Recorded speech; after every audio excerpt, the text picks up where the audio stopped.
بسم الله الرحمن الرحيم إن الحمد لله نحمده تعالى ونستعينه ونستغفره ونعوذ بالله من شرور أنفسنا ومن سيئات أعمالنا من يهده الله فلا مضل له ومن يضلل فلا هادي له وأشهد أن لا إله إلا الله وحده لا شريك له وأشهد أن محمدا عبده ورسوله وبعد. أيها الإخوة والأخوات, السلام عليكم ورحمة الله وبركاته. Jazakumullah, désolé pour les 9 minutes de retard. S'est trompé, on est rentré dans une autre entrée ici avec des maisons. On a dû faire le tour. Jazakumullah pour votre patience, votre attente, et sans plus tarder, le sujet, et pour lequel je remercie donc les frères et sœurs donc responsables ici de la mosquée Al-Mouminin, donc Jazakumullah pour leur invitation. Ce sujet est un sujet qui en général est souvent traité, puisque je crois que les habitués des conférences d'année en année entendent parler du mariage, et spécialement, subhanallah, vers la fin de l'année scolaire, souvent vers les mois de mai, juin, on entend beaucoup parler de ce sujet-là. Le sujet, ya shabab, même si des fois vous lisez à gauche à droite des remarques qui disent, avant de venir par exemple, certains mettaient comme remarque par exemple, là encore une fois le mariage, encore ceci, encore cela. Ya shabab, moi je dis toujours, l'ard alikoum, il y a des sujets avec lesquels on vit tous les jours. Et écoutez bien, ce sont des arguments qui sont importants quand des fois vous avez des discussions avec certains amis à vous. Il y a des sujets avec lesquels on vit tous les jours. Et ces sujets-là, on peut les répéter chaque semaine, mais il faudrait qu'il y ait alors quelqu'un de compétent, alhamdoulilah, à la mosquée, qui va rappeler ces sujets-là chaque semaine. Et ça, je le demande, et mashallah, c'est un rappel que je fais depuis des années. C'est ce qu'on appelle le sujet qui tourne autour du domaine de l'aqida, la foi. Ça, normalement, et on n'aurait même pas d'excuse en vérité, mais chaque semaine, minimum, un dars dans le domaine de l'aqida, ou un rappel, même si on doit lire tout simplement 2-3 pages. Même si dans une ville on nous dirait non, on n'a pas de gens compétents ou ceci ou ça. Wallah, même si tu prends un livre connu comme les 200 questions-réponses de Cheikh Al-Hakami, ou bien un livre sur le domaine du monothéisme pur, fait par exemple Cheikh Al-Fawzan, Hafidahullah, ou d'autres mashayikh, ne fût-ce qu'une lecture. Et puis, il y a des sujets que l'on vit tous les jours, mais on a besoin de les rappeler, spécialement donnés par des personnes qui ont au moins de l'expérience dans le domaine. Par exemple, sur le mariage, la moindre des choses que celui qui va en parler soit marié. Ça m'a toujours étonné quand qui font des conférences sur le mariage, il n'est pas marié, mais il va te parler pendant des heures et des heures. Ça, c'est encore le côté théorique. Moi, ce qui m'intéresse ici dans ce genre de rencontre, c'est l'aspect pratique. Et là, alors, on a celui qui est marié, un certain temps marié, et le troisième aspect qui est important, et c'est pour cela qu'on prend la peine de répéter plusieurs fois ces conférences-là, parce qu'il y a un troisième aspect, c'est le côté social. Ça veut dire quand tu travailles dans le domaine, ou que tu as travaillé dans le domaine pendant des années, c'est-à-dire tout ce qui touche le couple, et où pendant des années tu as dû, je m'excuse du terme, rafistoler certains couples. Ça c'est un groupe. D'autres, tu as dû faire des rappels et qui, alhamdoulilah, ça leur a servi parce qu'ils ne sont pas tombés dans certaines grosses erreurs. Et un troisième groupe, ils ne sont pas encore mariés. Et il y en a parmi nous. Ceux-là, ils sont différents du deuxième que je viens de citer, ça veut dire qui est déjà marié et qui, alhamdoulilah, avec les rappels, n'a pas commis d'erreur. Le premier groupe, et en vérité c'est celui-là qui m'intéresse aujourd'hui, c'est pour ça qu'on l'a appelé du rêve à la réalité, le mariage du rêve à la réalité. Pas pour faire peur par rapport au mariage. Comme a demandé une personne sur Facebook en disant est-ce que c'est pour faire peur, Kada, ceci, cela. Non, loin de là. Vous savez pourquoi? C'est un acte d'adoration. On ne peut pas faire peur à quelqu'un par rapport à un acte d'adoration, un shabab. On ne peut que faire aimer l'acte d'adoration. Et le mariage est une ibada. Parce qu'Allah subhanahu wa ta'ala, lorsqu'il a fait l'homme et la femme, lorsqu'il a créé l'homme et la femme, il les a fait pour qu'ils vivent ensemble. Dans Surat Ar-Rum, wa min ayatihi, ce verset que tous les conférenciers rappellent lorsqu'ils parlent du mariage. Wa min ayatihi an khalaqa lakum min anfusikum azwajan litaskunu ilayha wa ja'ala baynakum mawaddatan wa rahma. Inna fi dhalika la ayati liqawmin yatafakkarun. Allah subhanahu wa ta'ala, c'est un de ses signes. C'est-à-dire c'est immense. C'est-à-dire c'est un bienfait immense pour nous, ya shabab, d'avoir cet acte d'adoration qui est le mariage. Mais, attention, Allah subhanahu wa ta'ala a interpellé, mais plusieurs fois, les hommes par rapport à leur comportement vis-à-vis des femmes. Plusieurs fois. Et ça doit nous faire réfléchir. On doit sortir des conférences habituelles où on répète tout simplement les règles du mariage, à aller à ce qu'on appelle une genre de réflexion, mais plus approfondie par rapport au texte, et se dire pourquoi est-ce que dans la plupart des versets, Allah subhanahu wa ta'ala interpelle l'homme, وَعَاشِرُوهُنَّ بِالْمَعْرُوفِ. Il convoque qui là? Il convoque l'homme et il lui demande justement de vivre dans le bien. Donc le nun là à la fin de Ashiruhunna, avec Shedda, on parle de la femme. De vivre avec elle. Et de quelle manière, masha'Allah? On revient à Surat Ar-Rum, on te dit وَجَعَلَ بَيْنَكُمْ مَوَدَّةً وَرَحْمَةً. Il a mis entre vous le mawadda, la bonté, ar-rahma, cette clémence, comme on va voir. Pourquoi parler de clémence? Et il termine le verset avec, subhanallah, une particule très très importante qui dit Inna fi dhalika la ayat liqawmin yatafakkarun. Inna, ça veut dire certes, sûr et certain, il y a là des signes, c'est-à-dire, ya Abdullah, ce qu'on vient de citer il y a quelques secondes là, eh bien il y a là des signes très très importants pour ceux qui réfléchissent. C'est-à-dire ceux qui, premièrement, savent que c'est un signe d'Allah subhanahu wa ta'ala. C'est-à-dire c'est important, c'est une responsabilité qu'on te met entre les mains. Et ceux qui savent, deuxièmement, qu'ils doivent vivre d'une certaine manière avec leur épouse, à ce moment-là, ça marchera. Mais pour qui? Pour ceux qui ont réfléchi. Ceux qui se sont bien demandé à quoi sert cet acte. Quelle est la valeur de cet acte? Qu'est-ce qui résulte du mariage? Qu'est-ce que je gagne sur terre et dans l'au-delà? Alors là maintenant on va rentrer dans le vif du sujet. Pourquoi? Parce que toi, le frère ou la sœur, parce que la sœur aussi est appelée, elle est aussi interpellée lorsqu'on lui demande de faire son possible, d'être proche de son époux, d'être à ses côtés, de l'écouter. Pas comme on le dit en français, subhanallah, avec l'obéissance. On parle de ta'a en langue arabe. Wallah, la beauté de la langue arabe, shabab. Quand tu dis à quelqu'un, subhanallah, ta'a fulan, obéis-lui. En français, dès qu'on dit le mot obéissance, donc on est né ici, on est habitué avec le français. Dès que tu dis obéissance, il y en a qui ont souri direct. C'est un ordre qui est donné par un, et toi tu la fermes. Je ne parle pas. Obéis. Comme Allah fait des fois même, côté francophone, on fait comprendre que il y a moi, le chef là qui est au-dessus, et il y a toi, le subordonné qui est en bas. Tu n'as rien à dire. Là. C'est parce qu'on sait qu'il y a un bien derrière. Quand tu vas écouter avec la personne, on te dit c'est parce que normalement, et voilà pourquoi nous aujourd'hui, nos jeunes ont peur de certains termes lorsqu'on parle du mariage. C'est parce qu'on les a mal employés. Quand tu prends par exemple le ta'a, de l'obéissance par exemple. Il faut être honnête, beaucoup d'hommes ont employé ce mot comme si on avait à la maison un despote qui est là, un dictateur, il donne que des ordres, passe son temps à crier. C'est tout à fait normal que lorsque nous maintenant, qui sommes nés ici, qui avons grandi ici, et qui parlons souvent le français, lorsqu'on explique le mariage aux autres, aux non-musulmans, et qu'on leur dit, oui voilà, la femme doit obéir à son mari. Le mot obéir veut tout simplement dire, mais en pratique et tais-toi, t'as rien à dire. Alors que subhanallah, quand on va voir dans la vie du prophète sallallahu alayhi wa sallam, et comment il a vécu avec ses épouses, on voit qu'il parlait avec eux, qu'il leur demandait même des avis.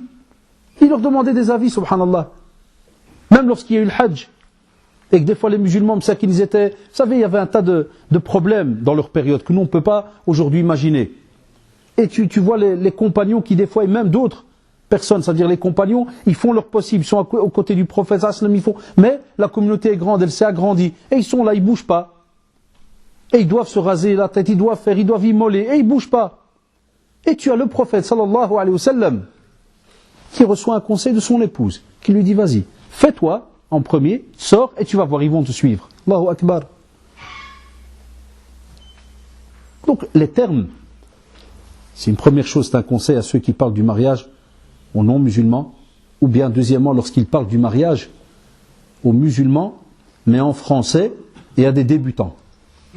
Voilà pourquoi j'ai remarqué statistiquement combien de couples jeunes venaient chez moi au bureau, et la première chose, quand je lui disais qu'est-ce qui se passe, elle ne m'obéit pas. Toujours la même phrase qui sort. Elle ne m'obéit pas. Elle va décortiquer ça pendant 2-3 heures avec eux. Elle ne m'obéit pas. Et tu as deux êtres humains, ya shabab. C'est pour cela qu'un point très très important avant de te marier, il y a l'homme et la femme. Où est-ce que tu en es côté maturité? Quel est le modèle de cerveau que tu as? On ne se pose jamais la question. Si je dis quel modèle de voiture, oui. Ça va me dire j'ai une Renault, Peugeot, Kada. Et le modèle de cerveau que tu as, c'est un quoi? Un bête exemple, il y a des cerveaux ici qui fonctionnent avec un préchauffage. Wallah. Ça veut dire que tu lui dis un bête exemple, il faut apporter à manger, puis il te regarde pendant 2-3 minutes. Ah, il faut apporter à manger. Et pourquoi? Pourquoi il faut apporter à manger? Ben parce qu'il y a tes parents qui viennent manger aujourd'hui. Ah ouais. Pourquoi ils viennent? Ben parce qu'ils ont décidé de rendre visite. Ah tiens. J'en ai au bureau là. Pendant que je lui parle, je dis, pourquoi tu t'es disputé pour la nourriture? Ah, je me suis disputé. Quoi. Wallah, mais il est ni malade, ni rien. Mais après, quand tu passes 2-3 heures, ou bien 2 jours, ça veut dire qu'ils viennent une deuxième fois, tu remarques que le gars, c'est son caractère. C'est un qui est lent à la détente, il est à l'aise. Il n'y a pas le feu. Qu'est-ce qui se passe, frère? Il me disait des fois, qu'est-ce qui se passe? Je dis, il y a ta femme qui demande le divorce. Ah, tiens. T'as l'autre, avant que tu parles, il est déjà derrière toi. Tu as déjà sauté du bureau, il est déjà derrière. Très rapide. C'est les Shab GTI, là, c'est les I, là, les petits rouges, là. Ah, ceux-là, ils démarrent au quart de tour. Et puis tu as Shab essence, diesel, tu as les 2,5 litres, tu as les 3 litres, tu as les... On sent. Wallah, les cerveaux ici, même parmi nous dans cette salle, il y a toutes les marques. Mais, avant de se marier, est-ce qu'on ose aller chez quelqu'un et lui dire « Salam alaikum, toi qui es mon ami le plus proche, je suis qui au juste ?» Dis la vérité. Alors des fois on va être étonné de ce qu'on va entendre. Wallahi. Spécialement si tu le fais jurer. Spécialement si tu le fais jurer, tu dis je te pardonne pas, dis-moi la vérité. Il se peut qu'il va te dire Wallahi, plus aouish que, comme ils parlent les jeunes souvent, plus aouish que ta race, il n'y a pas. Tu vois ta race complète là, du premier poil jusqu'à... Je te remercie que tu m'as demandé et que tu m'as donné la permission de dire qui tu es. Tu m'as libéré. Ça fait 10 ans que je te supporte. T'es un foutu. Va te refaire complètement. Et j'entends plein de choses d'elle qui me racontent. Ya shabab. Quand tu arrives à 25 ou à 22, moi, c'est là que la petite période là où les jeunes ils commencent à se lancer au mariage, tu as oublié que tu as derrière toi plus de 20 ans de vie. Pourquoi j'ai dit 20 ans? Parce qu'en général, jusqu'à 2 ans et demi, ça, vous avez vu, on rentre à l'école maternelle. Et on voit que le petit, il commence déjà un peu à bouger, à remarquer. Donc, pour rigoler, j'arrondis. Je dis ça, 20 ans que tu bouges. 20 ans que tu prends des caractères. 20 ans que tu as des tics. Tu as des systèmes. Et du jour au lendemain, Masha'Allah, tu vas devoir corriger des choses, mais religieusement, parce que tu n'as pas le choix. Comme j'avais dans nos familles, des fois tu as un quête de 17-18 ans, tu rentres, le gars il crie, quand tu dis à son père, qu'est-ce qu'il a ce type, il crie. Il fait non, lui il est né comme ça, c'est un ma'assab. Et alors? C'est un ma'assab, c'est un colérique. Et ouais, tout le monde rigole. Tu as un quête de 5 ans, il donne une tarte à sa mère, tout le monde qui rigole. Pourquoi vous rigolez? Non, il est comme ça, c'est un qui t'assab qui drape, il tape, ah tiens. Et à 22 ans, il fait quoi? Il y a 25 ans, quand sa femme un jour va peut-être s'oublier, va lui dire dégage, me parle pas, qu'est-ce qu'il fait? Il la saute direct, boum. Alors une pêche directe, il a fait sauter sur 10 mètres. Non, nous on rigole. Regardez, il est petit, on rigole. Non, c'est un petit, non, c'est un masse, non, c'est un ceci, non, c'est un cela. Et le jeune, il grandit. Les filles, la même chose. La fille, par exemple, je vais vous donner des exemples pour rigoler, c'est des trucs, mais qui peuvent vous paraître bêtes, mais wallahi, ils se retrouvent dans des couples, et même des couples de jeunes qui ont 30 ans, 35 ans. Par exemple, une fille, tu viens, je sais pas moi, elle trouve son peigne, voilà, il a été pris. Hein, il est normalement sur la commode, il a été pris. Tire la tête toute la journée. Qui a touché mon peigne? Ou touche pas à mon peigne. Il fallait pas toucher, toute une scène. Je revois la même chose dans la vie de couple. Il arrive dans le bureau, quand on commence à discuter, qu'est-ce qui se passe? Ouais, il touche mes affaires. Moi, j'aime pas qu'il touche ma boîte. Ah, c'est pour ça que vous avez pris rendez-vous depuis 1 mois. Touche ta boîte. Ah. Et toi, tu dois faire comme le petit gamin. Frère, il y a moyen que tu touches plus sa boîte. Et le type, il tombe de haut, puisqu'il arrive. Ah, c'est pour ça que tu m'as dit qu'on doit aller voir les frères au centre. C'est je touche ta boîte. Des gamineries. À nos yeux, c'est des gamineries. Mais en vérité, dans la réalité, avec la sœur, comme l'exemple que j'ai donné pour le frère, ils sont blessés ou pas? Ils se sentent blessés. Parce que tu es rentré dans leur territoire. Nous, on prend ça pour des gamineries. Pendant que je vous racontais, je suis sûr que vous avez déjà un stéréotype en tête. C'est quoi cette gamine, a'udhu-billah? Mais c'est quoi ce type, kada? Non, les frères et sœurs. Chacun d'entre vous maintenant a des tics bien précis à lui. Et il y en a qui sont mariés, qui les ont gardés. Mais est-ce qu'on s'est posé la question, est-ce que c'est compatible avec le mariage? De garder ces habitudes-là? Est-ce que c'est compatible? On ne se pose pas la question. Dans le domaine du caractère, on te demande par exemple d'être quelqu'un, souvent quand vous allez lire dans les ouvrages du mariage, on te dit, s'il te plaît, apprends à pardonner. Apprends à laisser passer une erreur. Apprends à fermer les yeux. Apprends à fermer une oreille. On te dit une oreille elle entend, une oreille elle entend pas. On entend tout ça, on l'entend d'année en année. Et dans la réalité, une fois marié, vous savez très bien qu'il y a des couples qui vivent dans des tribunaux. Chaque fin de semaine, il y a un tribunal de la semaine. Et t'as fait, t'as ceci, t'as cela, et les heures, les minutes. Tout est noté. Impossible qu'on retrouve cela dans un couple. Tu ne peux pas. Quoi qu'il y ait, il y aura des moments où tu vas te taire, il y a des moments où tu vas parler, il y a des moments ceci, que ça soit l'homme ou la femme. Et un des caractères, ya shabab, je reviens à ce que j'ai dit il y a quelques minutes, vous êtes tout d'abord vos parents. C'est pour ça souvent dans le choix du conjoint, et c'est même, alhamdoulilah, enregistré, je dis tout le temps à nos jeunes, faites un CV. Faites un CV, ya shabab, qui vous êtes d'abord. Mais soyez honnêtes entre vous. Entre vous et vous. Soyez honnêtes.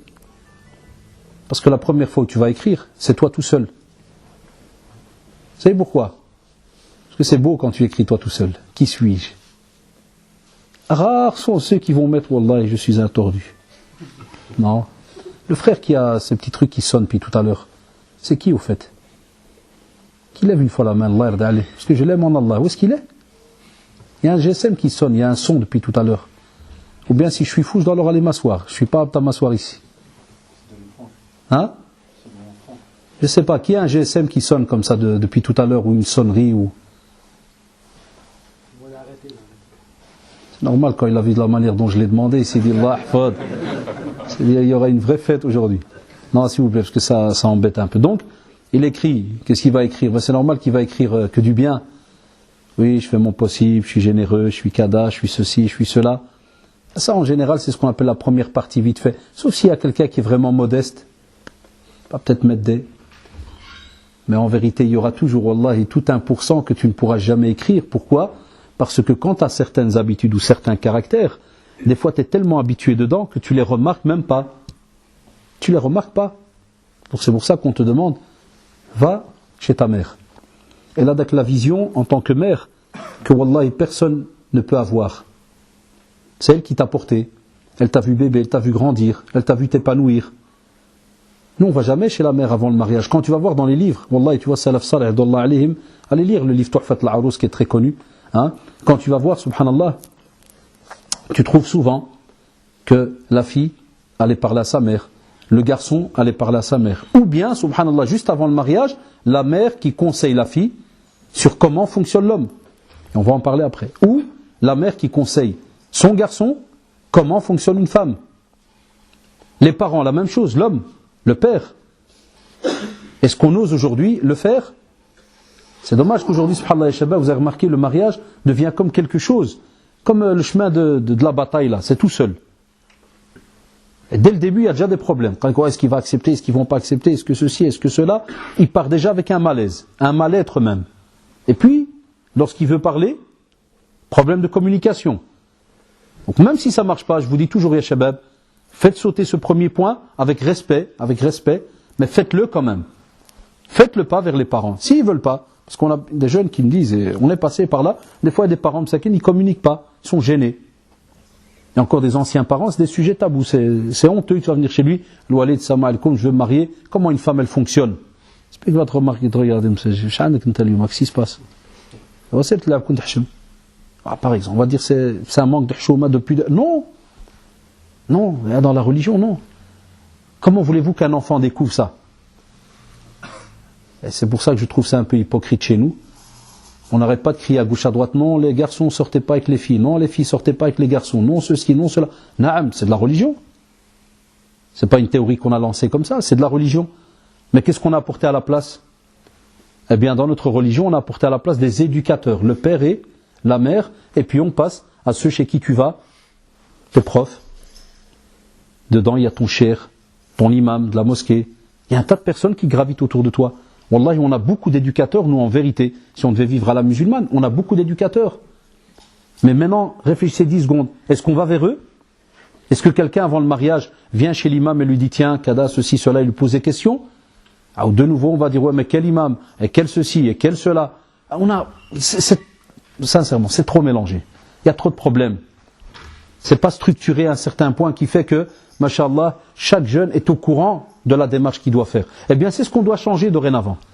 Petit à petit, on doit changer cela. Et on ne doit pas, s'il vous plaît, baisser les bras et se dire, là, mon père, si je vais, il va peut-être pas ceci, il va peut-être pas cela. Là, abadan, fais le pas. Et use de certains moyens. Ça ne va pas avec le père. Il y a quelqu'un qui, subhanallah, a le même niveau que ton père. C'est qui? Ils sont deux. L'oncle et... Ah, on les oublie tout le temps, Msaken. Ils font pitié. Ben, les grands-parents, Allah, ils découvrent. Et ton grand-père, si Allah subhanahu wa ta'ala n'avait pas fait qu'il soit là, ton père, tu peux rêver, hein. Ton père, il vient d'où? Ah, on oublie, nous, souvent, les grands-parents. Ça, oulala. C'est des grands conseillers. Hein, on descend en bled, kada, est-ce qu'on s'assit beaucoup avec eux? Certains le font. Un bon paquet ne le fait pas. C'est comme si c'est une autre planète, c'est une autre création. Si on les voit par respect, vite fait, on embrasse la tête parce qu'on a fait 2000 km, mais des fois, il y en a qui le disent, hein, sur la semaine, s'ils le voient une fois, profite. Tu es en train de grandir, là, si toi, des fois, avec les grands-parents, et dis-lui, tiens, Jdo, toi qui vois hein, les générations qui sont passées, comment tu vois la vie de couple? Quel conseil tu donnerais d'après ce que tu vois de loin? Parce que des fois, c'est des scruteurs, ils regardent. Mais tu n'as rien à perdre, il se peut qu'ils se trompent. Note. Où est la communauté de l'écriture? On a une communauté de la lecture, mais aussi de l'écriture. Subhanallah. Note. Après, tu as aussi tes frères et sœurs. Si jamais tu en as des grands, si jamais tu en as de ton âge, ou demande leur conseil. Choisis un petit moment, que voilà, chère soeur, ma sœur, Inch'Allah, tu sais bien, je vais me marier. Voilà, sincèrement, toi qui me connais, dis-moi ce qu'il y a. Parle honnêtement. Pas dire, ben je te remercie, tu pues. Tu sens mauvais. Tu sens l'arq du matin au soir et alhamdoulilah, voilà, aujourd'hui on va fêter. Si tu es sincère dans ta question, va te laver. Si tu comptes te marier, tu vas la tuer. Va te laver. Par exemple, c'est un bête exemple. Ah nous, là, entre frères et sœurs, tout le monde sourit. Je crois que je devrais sourire des fois. Non? Mais il se peut que tu aies un type exécrable, ta sœur, dès qu'elle te voit, je vois, purée, il est encore là, mais parce que Mskina, elle est dans la religion, elle dit, voilà, c'est mon frère, alors elle est là, et elle te subit pendant une demi-heure. Et mon frère, oui, c'est mon frère. Et toi, tu viens avec tes vieilles feintes, là, ou là, vous les appelez les vannes, les feintes, là, pendant une demi-heure, dès que tu as fini, tu fais ça, comme mon frère, demande-lui. Comme tu en as peut-être d'autres, qu'au contraire, elle va te dire, Allahu Akbar, si tu es comme ça, Inch'Allah, avec ton épouse, comme tu es, ni'mar rajul. Ah, c'est un bienfait immense alors d'avoir un mari avec ton caractère. Voilà, et accepte. Allah yarda alik. Vous savez pourquoi je dis accepte? Parce que si maintenant tu n'es pas encore marié et tu fais des démarches pour demander conseil et que tu n'acceptes pas certaines remarques négatives, billah alik ya frère et sœur, est-ce que vous allez les accepter quand vous serez mariés? Voilà pourquoi beaucoup de couples, sincèrement, pendant des années, ils vivent dans une certaine, j'ai bien dit, certaine forme d'hypocrisie. Ils n'osent pas se dire certaines vérités. Ils n'osent pas. C'est une... Subhanallah, je crois que vous avez remarqué ceux qui suivent les conférences, hein, on te dit conférence sur la sincérité, conférence sur le mensonge, conférence... Il y en a qui ont des dizaines de CD.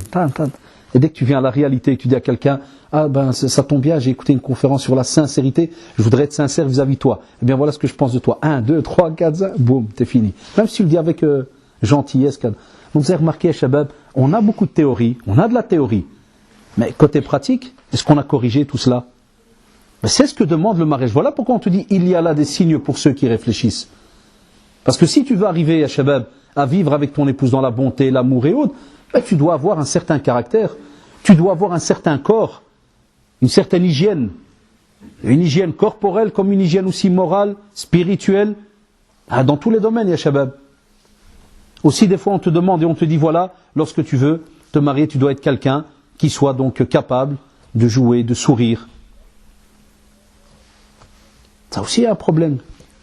Comment se fait-il qu'on a des jeunes, avant le mariage, jouent au foot, fait du sport, 1 heure de salle. Une fois qu'ils se marient, 5 heures de salle. Passe de 1 heure à 5. Pas l'inverse, non, de 1 heure à 5. Il joue qu'avec ses copains. Et dès que les beaux textes, un jour le prophète sallallahu alayhi wa sallam a couru avec son épouse, Aïcha, notre mère à tous, elle a gagné. Tout ça on aime bien que sur les feuilles. Ouais, t'as vu, subhanallah, il a couru avec son... Inch'Allah. Si sa femme lui dit, viens, on va à 5 heures du matin dans un parc, on va courir. T'es malade ou quoi? C'est que tu demandes là, tu prends sérieux? Laisse tomber, t'es malade. Là. Oui, mais le prophète, sallallahu alayhi wa sallam, il a couru. Ouais, mais c'était le prophète, c'est pas nous. C'est pas le prophète. Tu sais, il joue avec les mots, c'est bizarre. Non, mais c'est pas nous. Pourquoi? Voilà pourquoi des fois on a beaucoup de couples qui sont comme une plante qui se meurt. Parce qu'une plante, si tu ne mets pas de l'eau, s'il y a le soleil qui vient, tu la tournes pas. Je viens d'apprendre ça il y a quelques semaines. Ma femme fait du jardinage maintenant. On a déménagé, on a un petit jardin. J'ai jamais eu de jardin de ma vie. Première fois que je vois des fleurs dans les trous, moi, un petit club, cadavre, il faut calculer par où le soleil tape. Tu dois... Elle dit, c'est une plante. Voilà, quand je les vois travailler dans le jardin, je rigole. Je dis, combien de problèmes pour une plante. Il reste 2 heures dessus. Ils sont là avec des boussoles, tu dois tourner, parce que le soleil vient par là le matin, et par où il se lève, et ils ont alors les forums, là ils regardent, oui, vous devez voir d'où le soleil se lève, où est-ce qu'il se couche, et l'être humain, là, tu lui rajoutes quand de l'eau? C'est quand tu le fais vivre. Pourquoi je vous dis ça? Parce que, ya shabab, vous maintenant, avant le mariage, ou même ceux qui sont mariés, attention, je l'ai dit tout à l'heure, même ceux qui sont mariés doivent prendre conseil de ce qu'on raconte. Parce que nous, on est dedans. Moi, je suis le plus mauvais des conseilleurs, faut le savoir. Spécialement les prédicateurs. Ils sont tout à fait à côté de la plaque, dans le domaine du mariage. Je vous le dis à l'avance, wallahi. La preuve, c'est que ici, je suis là avec vous. J'aurais pu être avec mes gosses et, par exemple. Non. On vous le dit pourquoi? Parce que certains parmi vous, ils ont peut-être, je dis bien peut-être, certaines occupations, entre guillemets, shabab, comme nous, mais elles ne sont pas obligatoires comme nous. Nous, le rappel, c'est obligatoire, on doit le faire. On fait notre possible. On essaie de diminuer, mais voilà, Allah subhanahu wa ta'ala t'a donné ce bienfait, tu dois le faire. Transmets. Sauf s'il y a mieux que toi, tu ba'ad, tu donnes la place, obligatoire, c'est comme ça. Sinon, transmets. Mais à un certain moment, il y a une réalité à shabab.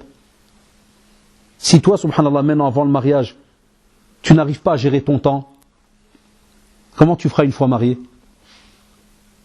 Un exemple, il y a des jeunes, samedi, parce qu'on est passé par la maison, j'ai plein de frères et sœurs, t'entends le padre, le père écrit. À quelle heure? À midi. Wallah, alhamdulillah, al-walidin, wa noud min na'as. Réveille-toi, s'il te plaît. Et t'entends l'autre, des cris de mort comme ça. Noud.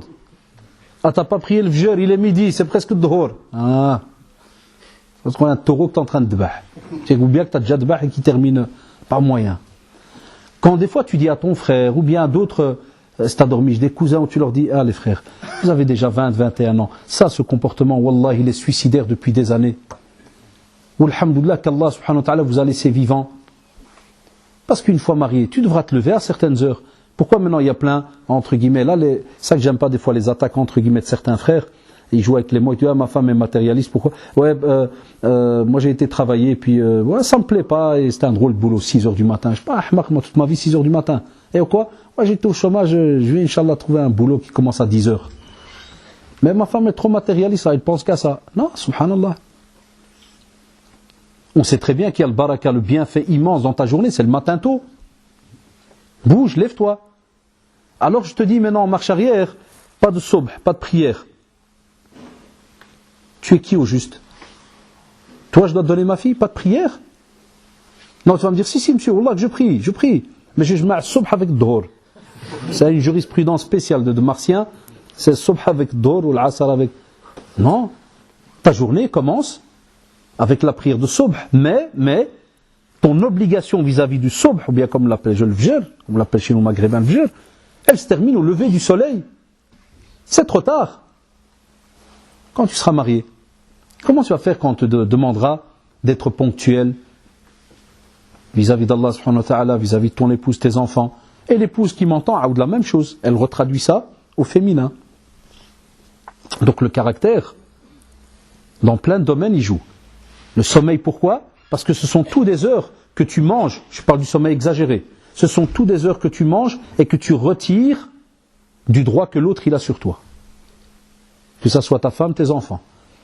Ou quand des fois, ça arrive aussi, du côté des femmes, c'est un peu rare, mais ça existe, des femmes aoud qui n'ont pas moyen qu'elles se lèvent avant midi. Les gosses ils crèvent en bas tout seuls, le mari il est là, il hebel, il qatta' ou habbat, ou cornflakes, ou man'araf chenni, jusqu'à midi. Qu'est-ce qui se passe? Vive la terre, il y a le réveil. Il y a des couples comme ça, Allah. Mais quand tu demandes, pourquoi je vous cite ces exemples? Quand tu demandes, quand ils sont là, tu leur dis, Mais est-ce que c'est nouveau? Soyez sincères pour qu'on arrange le problème. Aad, le frérot, il te dit, ah non, moi, monsieur, moi, toute ma vie, je dormis jusqu'à midi. Elle est folle, 8h du matin, mais 8h, il y a que les fous qui se lèvent à 8h. Je vais faire quoi, moi, à 8h? Tout le temps, cette phrase, elle sort. Qu'est-ce que je vais faire à 8h? On va te montrer après ce qu'il y a moyen de faire à 8h. Mais donc, si tu as gardé ce caractère et que tu n'en as jamais parlé, tu t'es jamais soucié de savoir qu'une fois marié, est-ce qu'on garde ce caractère-là? Ça va pas marcher, ton couple. Wallah, ya shabab. Le couple ne va pas marcher. Donc, ce qui fait peur chez nous, c'est pas le mariage. Hasha lillah. C'est pas la religion. Mais ce qui fait peur, c'est ta manière de vivre. C'est elle qui fait peur. Donc, on doit changer les titres un peu. Aussi, lorsqu'on te parle, l'ardalik, de tout ce qui est le côté, on va dire, extérieur. C'est-à-dire que tu es censé te montrer, entre guillemets, quelqu'un de beau, ceci, cela. Ça, c'est une drôle de question. La plupart, subhanallah, et désolé, c'est une vérité, la plupart des sœurs qui se plaignent, ils te disent, quand il est venu demander en mariage, j'ai vu quelqu'un, mashallah, de bien habillé, de propre, de beau, je dis, mashallah. Le frère, quand tu lui demandes la même chose, il te fait, oui, mashallah, quand j'ai été, Allahu Akbar, bien habillé, jilbab, kada, alhamdulillah, kada, taïb. Ah, très bien. Et on bat, qu'est-ce qu'il y a? Et une fois, je crois que certains ils vont se retrouver peut-être là-dedans, la première année, ils sont toujours bien habillés. Vous savez pourquoi? C'est l'année qu'on appelle l'année des parcs. Vous connaissez l'année des parcs? Vous savez c'est quoi? Quand on fait le lac de mariage et qu'on sait qu'on va rentrer à la maison avec sa femme que l'année prochaine, souvent chez les Maghrébins, c'est après 1 an. Ils font la grande fête. Pendant 1 an, quand ils sortent ensemble, ils vont où? C'est à tous les parcs du pays. Chaque fois qu'il appelle, on fait un tour au parc. Ah oui, c'est comme il dit les petits amoureux, il fait les parcs. Il connaît tous les pigeons du quartier, les corbeaux, il connaît tout le monde. Tous les parcs, il les fait même 3 fois. Spécialement vous ici dans vos coins perdus, bizarres ici. Wallah, j'arrivais avec le frère dans la voiture, on a vu des vaches là-bas, des trucs. Je dis, Wallah, on croyait que le GPS, je ne l'ai pas formaté, je croyais que j'étais perdu. Alors j'étais déjà venu une fois avec les frères quand on avait les travaux, mais je ne me rappelais plus. Et il me dit, frère, je dis, écoute, le GPS, il dit tout droit, hein, vas-y. Et on a vu des prairies. Je dis, mais non, il m'a dit, il y a des musulmans ici. Je dis, apparemment, là, il y en a. Je dis, je suis venu. Donc vous, tabarakallah, vous avez des kilomètres de marche. Des vaches, bon, les gens de la ville. Et une fois l'année, elle passe, c'est vrai ou pas? Et qui rentre à la maison. Tu rigoles, frère. On a un frère, déjà une victime. Dès qu'elle lui dit, parce qu'en vérité, lui, il a rendu drogué à la sœur. Les femmes sont, vous savez, il y a beaucoup d'études même religieuses, les femmes sont très romantiques et très visuelles. Tu aimes bien voir les choses. Un exemple, vous avez remarqué, quand tu vas dans un parc, le mec il a les mains en poche, la plupart, hein, je ne généralise pas, et il marche avec elle, et la femme c'est, oh, t'as vu le petit pigeon, t'as vu la petite fleur, t'as vu, regarde comment elle sort, regarde comment elle... Le mec, il en a, certains ils ont, mais il est sincère, il n'a rien à cirer de la fleur. Il regarde avec elle la fleur, oui, elle est bien la fleur, oui. Elle lui sort toute la vie de la fleur, s'ils ont chez vous, vous avez des forfaits pas chers, donc vous avez Internet et tout, et regarde cette fleur, elle vient de Kada, la racine, elle n'a rien à faire. Mais il y a 1 an, oui. Wallah, des fois je taquine mes élèves, je dis, il y a les hypocrites, il y a le fa'il. Je dis, il y a 1 an. C'est lui-même qui dit, oh, chère sœur, regarde, machin. Halaj, vous savez pourquoi? Vous savez pourquoi? Parce qu'il a fait passer d'abord ses sentiments qui sont amoureux, normal, naturel, wallahi. Mais il est resté bloqué que là-dedans. Parce que, alhamdoulilah, il s'est retenu, voilà, il est dans le halal. Donc il est content d'avoir trouvé l'âme sœur. Il est content, wallah, il est heureux. Donc là, à ce moment-là, on a remarqué ces statistiques, pendant 1 an, il est prêt, même s'il va à un parc pourri de la mort, il va aller. Même si elle lui dit, on va sortir à 8h, alors qu'il a fini le travail à 7h, il va aller. Pourquoi? Il a peur de la perdre, jusqu'à ce qu'il va lui mettre les menottes à la maison. Dès qu'elle rentre après la grande fête, et qu'elle lui dit, on va à un parc, je suis ton parc. Tu vas voir? Je suis un parc. Tu es un parc. C'est la maison que je t'ai louée. Un tour, vas-y, dors, kada. Combien tu sais quoi? Va chez ta mère, va faire un tour chez ta mère. Tu peux aller, hein, va. Les sœurs, alors elles se plaignent, t'envoient salam alaikum, ça fait 5 mois, aucune sortie. J'ai dit, comment se fait-il? Mais c'est bizarre, parce qu'on dit, on sortait tous les jours, même Hammak, tous les jours. Ceux qui ont entrepris des mollets, là, tous les jours, ils marchent. Viens, on sort, le petit amoureux. Ça, c'est des graves erreurs, ya shabab. Vous savez pourquoi c'est des graves erreurs? Parce que, comme j'ai dit tout à l'heure, la femme là qui est en face, elle va prendre en vérité de toi la réalité que tu lui as montrée. Mais en vérité, c'est pas une réalité. Le fait que c'est dans ta tête, c'est pas un mensonge. Vous me suivez, Yak? Dans ta tête, c'est pas un mensonge. Tu as eu seulement un petit déclic naturel comme ça, tu as suivi avec l'élan d'amour, kada, de joie. Et après, une fois que tu es rentré dans une routine, tu n'as pas laissé le moteur démarrer, tu as tout arrêté. Pour elle, tu es un menteur. Pour elle, tu l'as arnaqué. Il m'a eu. La plupart, c'est ce qu'ils disent, mais il m'a eu. Quand il venait, il était tout le temps bien habillé, mseksef, kada, et on allait dans les parcs. Et je parle même pas de ceux qui, chaque semaine, avec la petite rose, sans toi je dors pas, sans toi je respire pas, moi, tous les 100, trop, c'est un virus qui vit. Et qui, ouais, même chez Al Romantique, il a dépassé les romantiques, exposant 22, sans toi je, 3 petits points. Après, que ça marche pas. Donc ne sois pas un faux. C'est pas parce que nos jeunes ils sont tout le temps habitués à avoir des faux Armani, des faux Boss, des faux Kada, que même quand ils se marient c'est un faux. Il fait semblant qu'il sort, mais il n'aime pas sortir. Il fait semblant qu'il aime bien il n'aime pas. Sois honnête. Où sont les honnêtes? Ou bien, où sont les honnêtes qui sont capables de changer? Pourquoi? Parce qu'on va te dire que même si tu es honnête et que tu vas dire un jour, ne le faites pas, hein. Tu t'arrives un jour à la demande de mariage, tu dis à la sœur salam alaikum, moi, ni je rigole, ni j'aime sortir, ni kada. Donc, t'as vu, je suis un honnête, non, ça tu vas jamais te marier de ta vie. Sauf si vraiment tu tombes sur Allahu Akbar. Ça c'est rare, faut pas. Donc on te dit que même lorsque tu sais ça, eh bien Allah d'alik, au moins écoute bien. Tu dois savoir que lorsque tu vas devoir te marier, il y a des choses que tu n'avais pas dans ton caractère, tu vas devoir les mettre. Ça c'est un des sujets les plus importants, Shabab, wallahi. Ça, si je devais résumer des fois dans le domaine du caractère, parce qu'on est ici dans tout ce qui tourne autour du caractère, si je devais résumer toutes les situations, et des centaines, j'en ai eu au bureau pendant une dizaine d'années, tout le temps, ça tourne sur dès que le caractère qui est que il est faux, et il n'a pas compris que parce qu'on se marie, eh bien, il y a aussi des choses que tu n'as pas le choix. Tu dois les rajouter dans ta vie. Tu dois les rajouter. Tu veux ou tu veux pas. Tu dois t'adapter.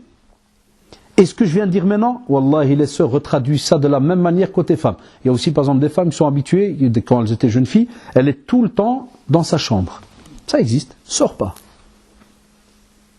Moi j'ai des gosses, j'ai toutes les marques, j'en ai 5, donc des filles et des garçons. Je vois de mes yeux, j'ai toutes les marques, ça part de 20 ans jusqu'à dernier là, 8 ans et demi, 9 ans. J'ai tous les modèles. J'ai un des modèles, comme ça vous ne savez pas si c'est garçon ou fille, j'ai un des modèles, si tu le sors, c'est un miracle. Wallah, je dois menacer. Je dis, tu sais quoi? Je dis, ton père, ouais. T'obéis à qui? Très malin, parce qu'il y a, ils étudient l'aqida. J'obéis à Allah. Et après, Allah t'obéit à qui? Il dit, tu m'as eu pire, tu m'as balé. Ouais, je dois t'écouter. On sort. Wallah, j'ai pas envie. Wallah, tu vas le prendre en prison. Il ne peut pas sortir. Ah bien, là. Soit il lit, soit leur petit moment de jouer, là, kada, mais le type n'aime pas d'or. Voilà. Il ou elle. Wallah, il dit, moi, je sors pas. Ben, des fois on leur dit, il n'y a pas le choix. Et ce que je vous dis là, wallah, même moi je l'ai subi. Nous quand on était jeunes, c'est un peu normal, ceux qui sont parmi vous, talabat al-ilm, qui sont dans l'étude de la religion, ils me comprennent. C'est les années 80, on était fin 70, 70, voilà, on était choisis par un imam ou deux, ils te choisissent, on est quelques frérots là, à bien étudier. Donc, qu'est-ce qui se passe? On nous a rempli notre temps. Et je me suis habitué à ça. Passer mes soirées à lire. Et étudier comme un fou, étudier et lire. Ben, je l'avoue, quand je me suis marié, elle me dit on sort. Dehors? Quand on sort à l'intérieur. Ah, ça te paraît comme d'une montagne.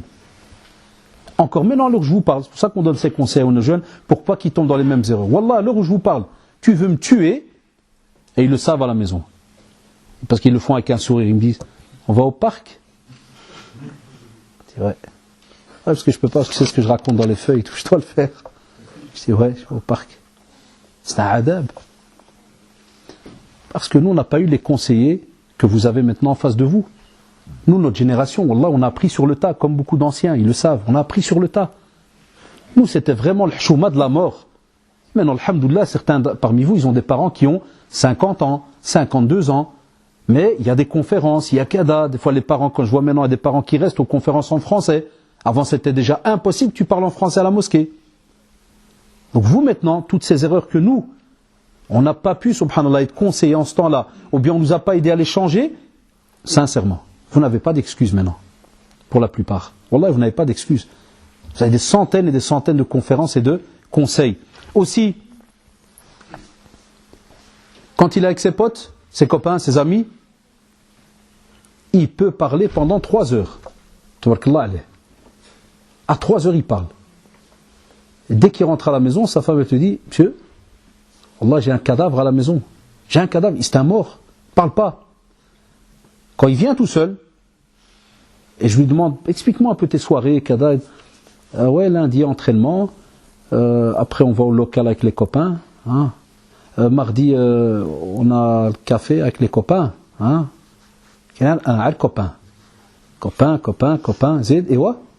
Combien d'heures? Vous savez très bien, certains qui sont habitués parmi vous à aller dans les petits locaux, tu sais, les petits nadis de frères d'amis, ou bien à la maison, tsera, des anciens potes. Des fois, c'est des minimums 2-3 heures. Et on rigole. Mais je lui dis, mais j'ai refait rentrer madame. Je dis, chère sœur, je comprends le mutisme de votre mari. C'est pas psychologique. Elle m'a dit, c'est quoi? J'ai dit, il est crevé, c'est tout. Je dis, oui, il a parlé pendant 3 heures, quand il arrive chez vous, il est crevé. Ah oui. Et Tibi Qassar, il parle de politique, de religion, pendant minimum 3 heures, jusqu'à minuit. Tu veux que quand il rentre à minuit, Adi va faire une petite heure avec sa femme pour parler? Il est mort. Ça, dès qu'il rentre, il envoie, il fait dormir. Mais est-ce qu'il a pensé à la frustration de l'autre qui l'attend depuis des heures? Je donne un schéma très simple, vous allez me comprendre les jeunes.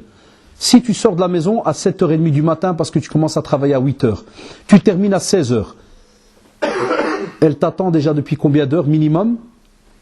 8h30. Ça ou là 8h30 qu'elle est entre 4 murs. Moi je parle de quelqu'un, mashallah, qui est là, qui attend son petit mari. 8h30. Pensez aux jeunes parmi vous qui, écoute, mais suivez-moi, Allah d'alikum, oubliez le frère qui donne des feuilles. Celui qui veut une feuille, il lève la main, il le verra. Écoutez-moi bien. À 4h, il termine. Qu'est-ce qu'il fait certains jeunes? Qu'est-ce que font certains jeunes? Je vais à la salle de sport, fitness. 4h30, il va au sport. Il termine à 7h, 7h30. Il arrive à la maison, il est 8h. Combien d'heures déjà dehors? Presque 13 heures. Qu'est-ce qu'elle a fait pendant 13 heures? Qu'est-ce qu'elle a fait? T'as attendu. Et toi au sport? Je parle même pas de ceux qui font des sports de combat ou la kada qui doivent crier et qui doivent... Parce qu'il y a le type qui fait du vélo bêtement dans la salle de fitness avec les frérots. Lui, c'est comme s'il se balade. Lui, à la rigueur, il a encore un peu de tonus. Mais prenez un frérot qui fait du boxe taille ou là, bon, je parle même pas le qadia de boxe, un autre sport, je sais pas moi, du karaté ou la kada, il crie pendant 2 heures qu'il rentre al hamaq.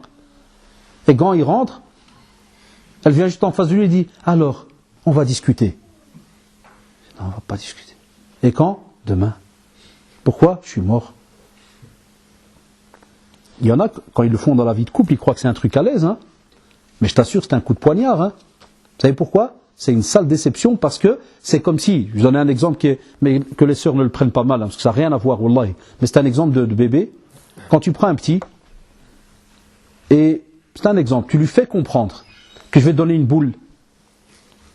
Vous avez déjà testé ça? Le petit t'a aidé, tu lui fais comprendre que tu vas lui donner une boule. Et il attend pendant 1 heure. Il est devant toi. Il attend, puis toi après, tu dis, qu'est-ce qu'il y a? Ils te disent pour la boule. Non, il n'y a pas de boule. Non, il n'y a pas de boule. Comment il est? Ce qu'il te fait, Shukran Nabi, Allah yizk bi khair, Allah yarham walidi. Comment il est? Foutu.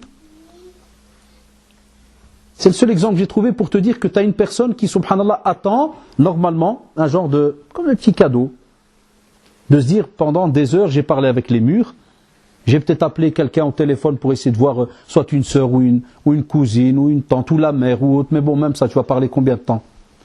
Et après, subhanallah, personne vient. Donc même ça, ça rentre dans le caractère. On a des fêtards, on a des jeunes qui aiment bien fêter, mais ils ne fêtent pas là où il faut. Eh bien, le même exemple pour les sœurs. Il y a des maris, qui vont travailler.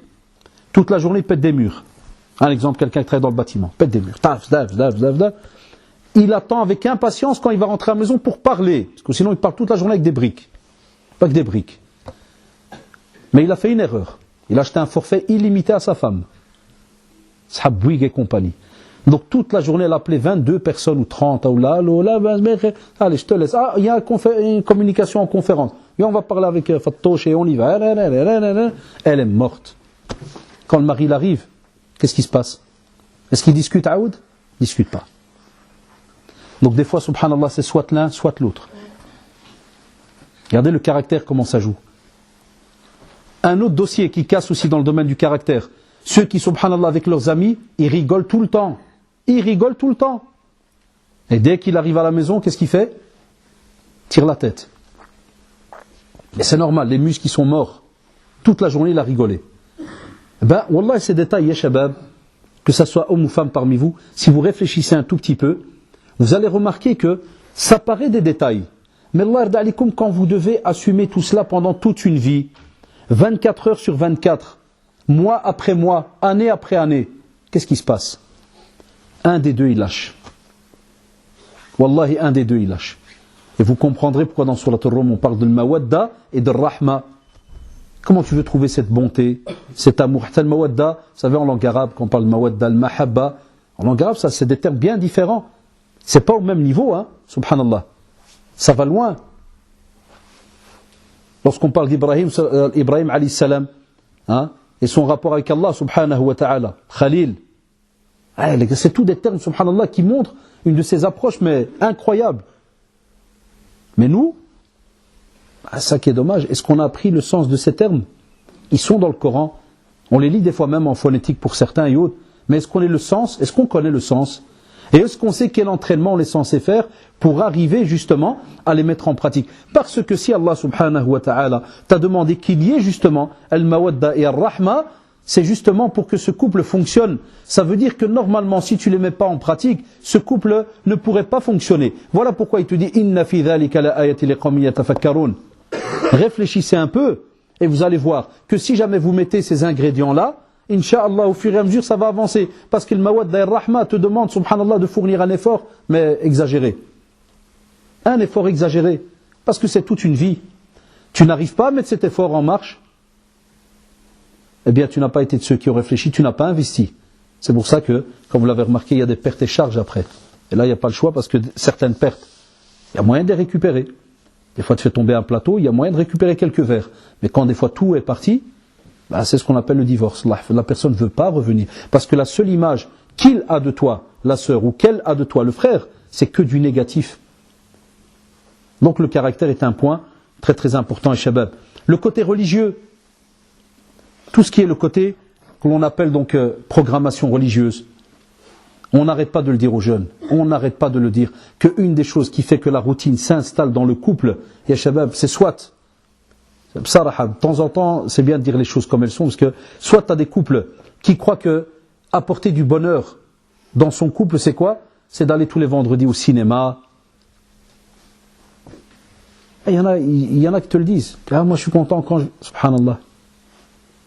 Tu demandes le choix là, de la sortie, est-ce qu'on a réfléchi, est-ce qu'on s'est demandé, est-ce qu'on l'a mis dans la balance de shara, est-ce qu'on a été voir, qu'est-ce qui est faisable, qu'est-ce qui n'est pas faisable, comment combler ce cœur, avec quoi, comment, est-ce qu'on a posé la question? Donc subhanallah, un acte que tu vas faire peut avoir des répercussions sur le couple. Un acte que tu vas faire peut avoir des répercussions sur le couple. Voilà pourquoi on te demande l'ard d'alik. Ce programme religieux, c'est lui qui va t'aider alors à corriger peut-être certaines manières que tu as, même dans les sorties et autres, et que tu crois que tu vas avoir un bénéfice derrière cette manière de sortir. Mais tu verras qu'en fin de compte, tu n'auras rien par rapport à al-masa'ib et aux choses que tu vas voir et tout le reste. Donc, l'ard alikum, le programme religieux, il sous-entend quoi, ya shabab? Et c'est là que ça va peut-être embêter certains. Ça sous-entend que normalement, celui qui vient demander une fille en mariage, c'est quelqu'un dont on a agréé, masha'Allah, le comportement et la religion. Ça veut dire qu'il a des compétences religieuses, il a des connaissances religieuses, ya shabab, le gars là qui arrive. Et la sœur, masha'Allah, comme l'a dit le prophète, on l'a choisi celle qui a la religion. Est-ce que c'est le cas? Où en sont nos connaissances religieuses? Alhamdulillah, alhamdulillah, qu'on n'a pas encore instauré des examens pour le mariage. Il y a beaucoup de célibataires, Allah. La preuve, on a des... Je sais que ce que je vais dire maintenant, c'est pas une règle, hein, mais c'est pour vous donner des exemples. On sait qu'il y a des couples de jeunes qui sont mariés, ils prient, mais pendant 15 ans, ils prient avec Qul Huwallahu Ahad. C'est le spécialiste Qul Huwallahu Ahad. qui fait le type avec Sahabi. Vous vous rappelez le compagnon qui prie avec Qul Huwallahu Ahad? Très malin, hein? Qul Huwallahu Ahad. Après 15 ans, Qul Huwallahu Ahad. Frère, t'as pas étudié un petit verset en 15 ans un quoi? Un petit verset? Ah, non. Non. La sœur, la même chose.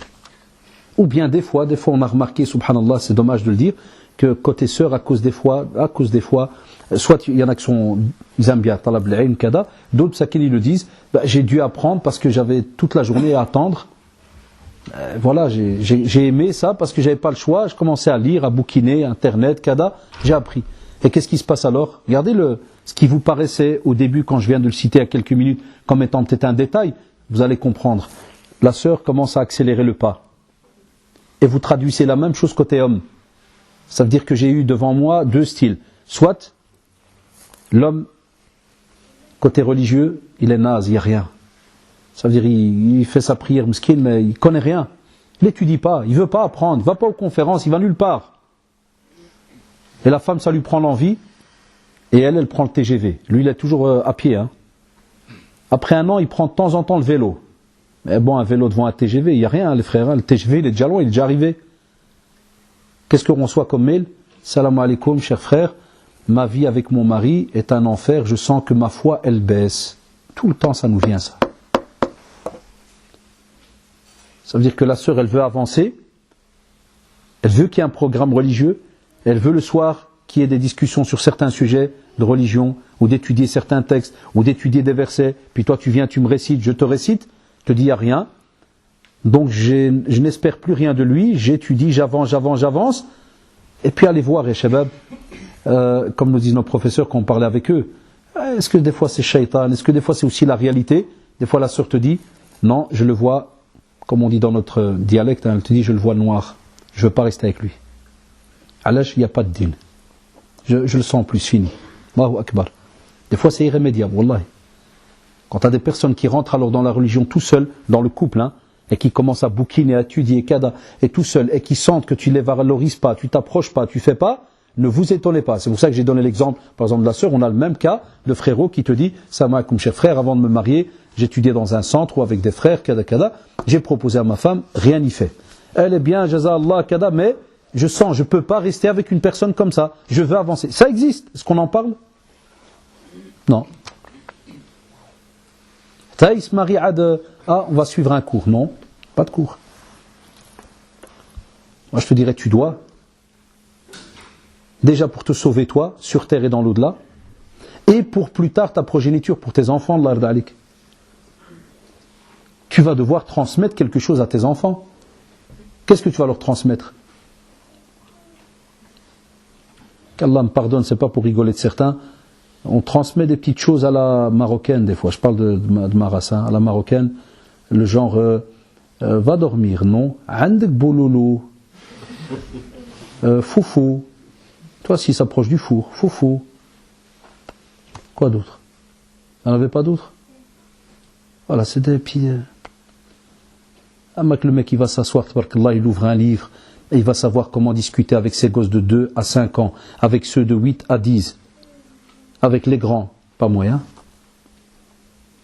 Vous savez pourquoi pas moyen? Ça, je parle déjà de ceux qui ont un certain âge et qui savent de quoi je parle. C'est parce que quand il avait l'occasion, et quand ils avaient l'occasion, parce que des fois c'est les deux qui ne veulent pas, après Adi regrette, quand ils avaient l'occasion, ils ne l'ont pas fait. Ils n'ont pas écouté les conseils. Eh bien sachez, Wallah, je vous préviens à l'avance, un couple sans activité religieuse, Wallah, c'est comme un arbre auquel tu ne donnes pas d'eau. Il meurt. Quoi qu'il arrive, il meurt. Et je vous donne un bête exemple. Nous, ici en Europe, alhamdoulilah, vous avez, vous, maintenant, on va dire, entre guillemets, un dilemme très important, spécialement vous qui vivez dans des villes comme ça, assez éloignées. Vous n'avez pas 36 activités. Mais en vérité, quand on dit vous n'avez pas 36 activités, c'est parce que vous ne voulez pas, pour certains, vous investir dans des activités. La preuve, que ce soit à la mosquée Épinette, ou là peut-être même ici, il y a des frères qui lancent des cours. Ah, je vois mon frère bien-aimé, Allah Mohamed, la Kharabé et compagnie, je ne connais pas les frères d'ici qui donnent des cours. Il y a des cours ou pas? Il y a des cours, combien d'élèves? Saraha, combien? Sauf, oui. Je crois que j'ai commis une erreur. J'ai sous-estimé. Sauf si tout le monde est savant à Maubeuge.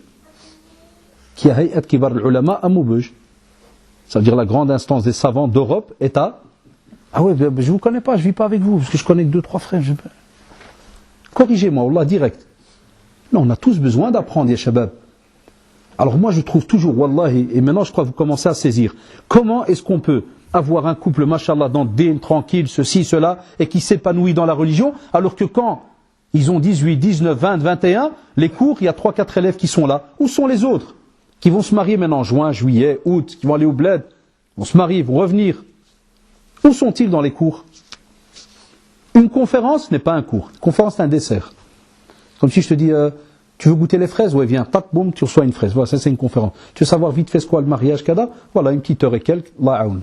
Non, il faut, si tu veux aller profondément dans l'aqidah, tafsir, sira, kada, c'est au cours. C'est en face de frères qui ont des compétences. Va au cours. Et tu grattes pendant quelques années. Comme ça, subhanallah, normalement, il y a quelques années, je l'avoue, j'étais très très dur. Quand des sœurs venaient demander, ou des frères venaient me demander, s'il vous plaît, est-ce que vous pouvez m'aider à écrire quelles sont les conditions que je dois donner au futur époux ou épouse? Bon, vous allez dire que je suis un fou, hein. Ça remonte il y a longtemps. Un minimum 15 ans, je disais aux frères et à la sœur, je dis, il doit minimum avoir 10 hizb. Bien, c'est dans un hadith. Je dis, non, c'est en Europe. Si c'est la moindre des choses. Sinon, la religion, Wallah, le Coran, il va se perdre. Je disais ça il y a à peu près 15 ans. J'avais tort ou raison? Notre génération, maintenant, ils sont où par rapport au Coran? Baqi la mienne, nous, on a pris un bon paquet de Coran. Vous savez pourquoi? Parce que c'était encore ce qu'on appelle les habitudes de nos parents qui étaient venus du bled. Nous, on est les premiers à Bruxelles qui sommes nés. J'ai 43 ans, on est la première génération.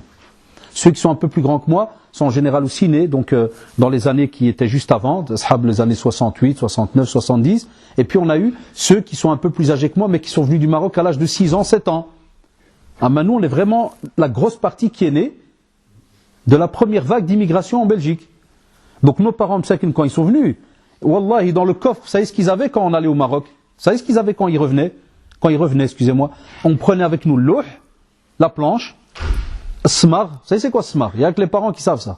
C'est avec l'encre noire et samsar. Et le beau bâtonnet qu'on appelle comment? Ah, il y a le qlam et l'autre bâtonnet, un gros. Le hannasha. C'est le hannasha. Non, vous avez pensé au bâton de frais. Non. Ça c'est un autre cadeau. Ça, que nos parents, qu'Allah les récompense. Une fois comme c'est une parenthèse, c'est bien de temps en temps. Une fois comme un aouj, j'étais avec mon père au bled. On a été à la montagne voir la famille et tout. Et puis un cousin, il dit à mon père, ça c'est un olivier, kada, mais il se meurt et tout, c'est trop tard, on va devoir l'enlever, kada. Et mon père, il me fait, il dit, choisis une belle branche, mais une belle bière, kasha et tout. Comme un aouj, tout content. Je teste et tout, moi avec mon frère, je teste avec mon frère. Et alors, on frappait dès qu'on entendait du vent. Ah, celle-là, elle est bien, c'est une vraie épée. Je l'amène à mon père, il les prend, je t'assure, met des fils, cadeau. Il les fils. Il les prend avec. Le jour où on a rempli le porte-bagages pour revenir, je le vois comme s'il a de l'or en main. Il les met dans le coin du porte-bagages. Je dis, c'est quoi? Le type, il a fait 2000 km pour des branches. Allez, ça, il veut des branches, laisse-le. Son trip, il veut des branches. On arrive à Bruxelles, septembre, on reprend le Jama. Je le vois, il vient avec les branches. Nous, on comprend très vite. J'étais à mon frère, bande de pigeons qu'on a ça. Il m'a dit que ce qui se passe, je dis on a préparé, parce que j'ai un frère, on a 1 an de différence, comme des jumeaux. Je dis on a préparé notre propre mort à ça. Il m'a dit quoi? Je dis Wallah, on a préparé notre mort. Il m'a dit pas sérieux. Je dis Wallah, c'est les trucs pour le frais, pour les bâtons qu'il a. Et quand on est rentré, mon père a embrassé la tête frais, nous la main, il a dit Cheikh Hada, Inch'Allah, mais je tlaq babahoum. Qu'est-ce qui se passe? Wallah, tu vois, Shabab. Ça, c'était notre génération. Et aujourd'hui, si l'imam, il ose te pousser devant la porte, fais gaffe, j'appelle les services sociaux. Hein. Je te fais fermer ta mosquée, puis tu me touches pas. Hein. Tu me brusques pas.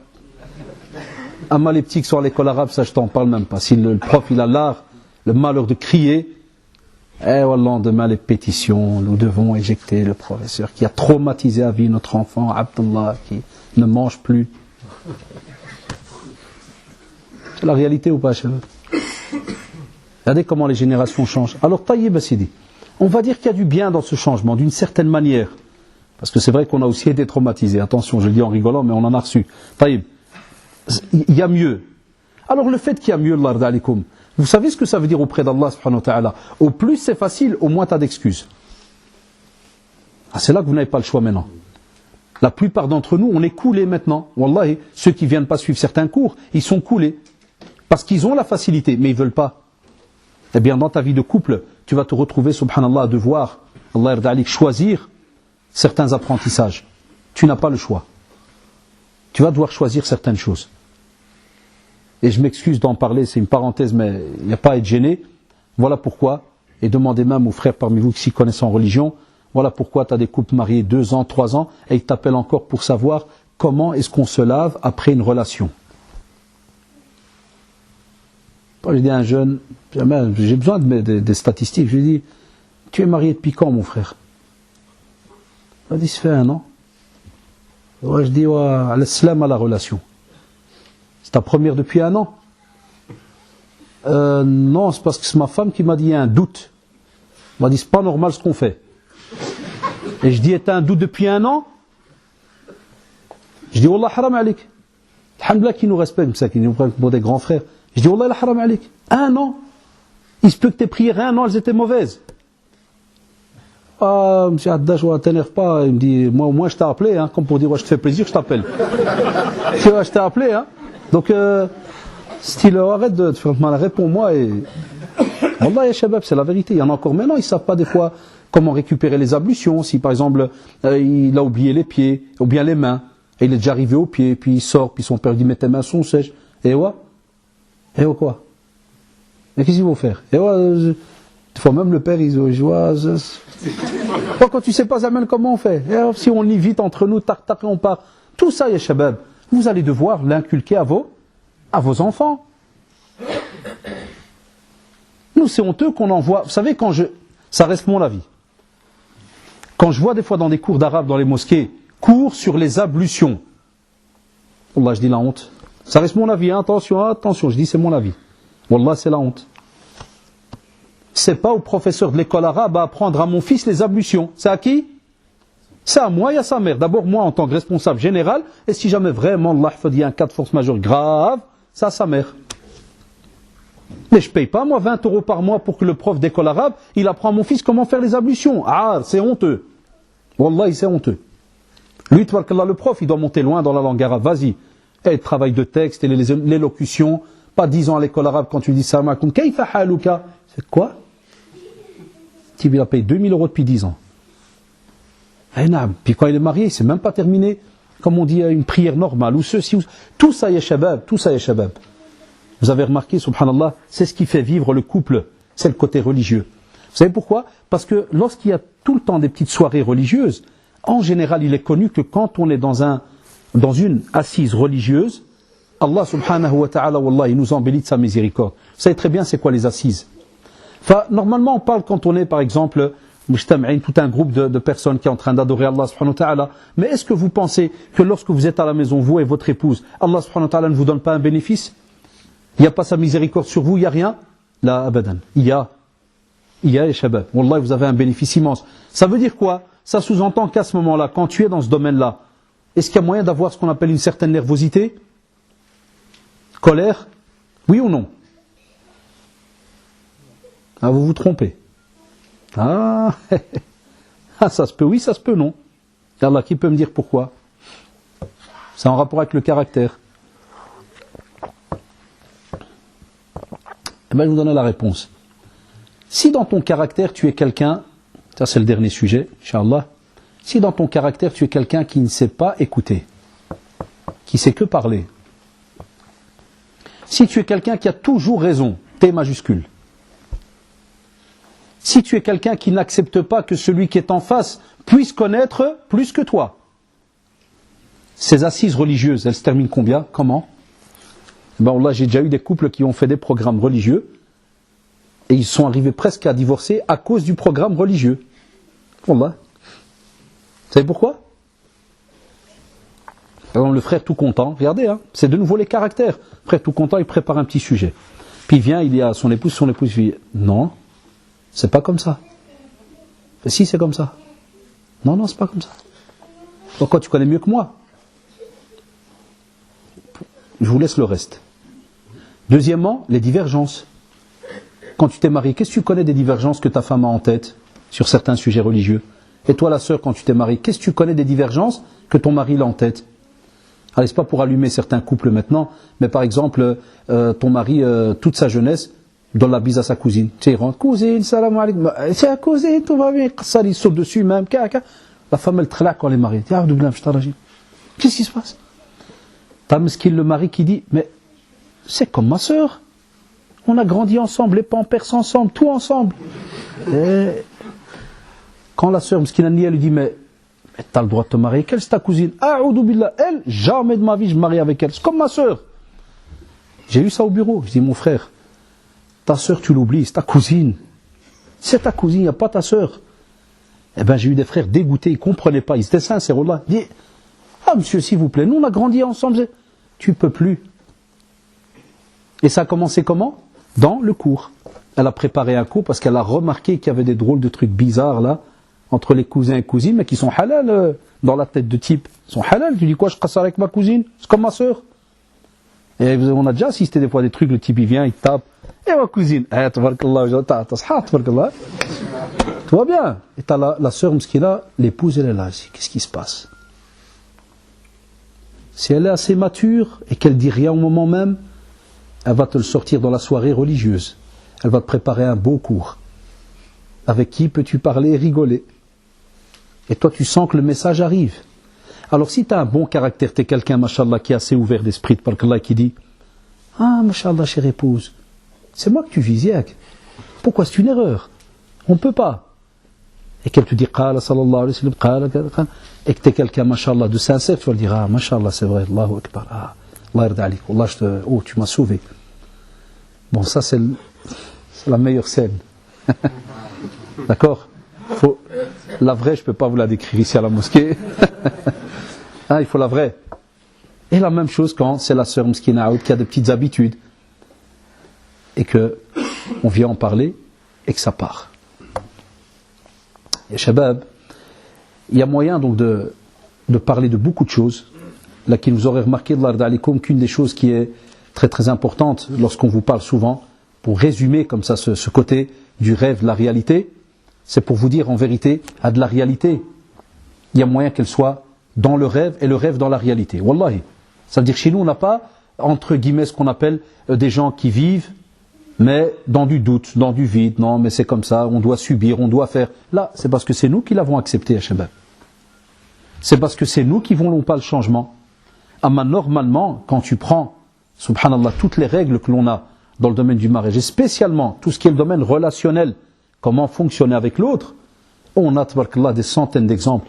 Et vous le savez très bien, quand on fait des séminaires sur le mariage, ça prend des fois 48 heures, 6-7 conférences d'affilée. Nous maintenant ici, on a résumé quelques sujets pour vous mener à la réflexion.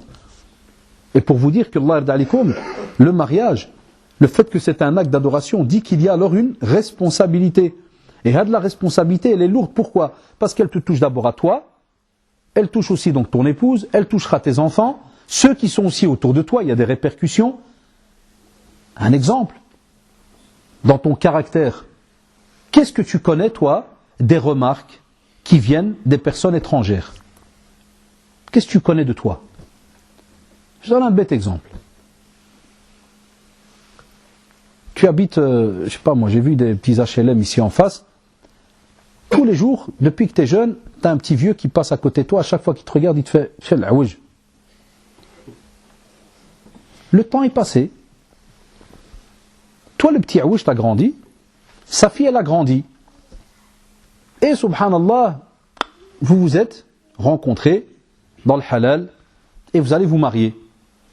Et quand tu viens pour parler au père, il te reconnaît. Ah, l'ouij, al-mfellez. Ah, kberti al-ouij. Alors, tu le balais?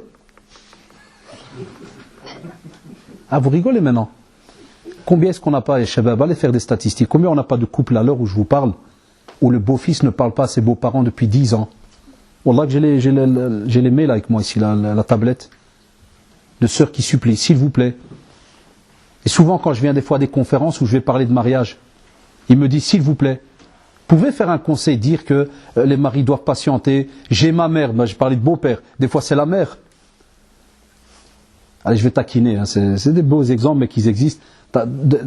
T'étais toi par exemple, si tu es toujours le beau gosse, toujours bien rasé, c'est body man, c'est toujours avec ton petit t-shirt serré et tout. Tiens, un jour t'as un petit flash, machallah, hop, s'il revient, une petite barbichette, ta belle-mère qui t'a connu toujours, te voit arriver avec... Et ouais, ce qu'on appelle la chèvre, djdi. Et ouais, la chèvre. Qu'est-ce qui se passe? T'es trompé de prairie ou là? Chalk maradi.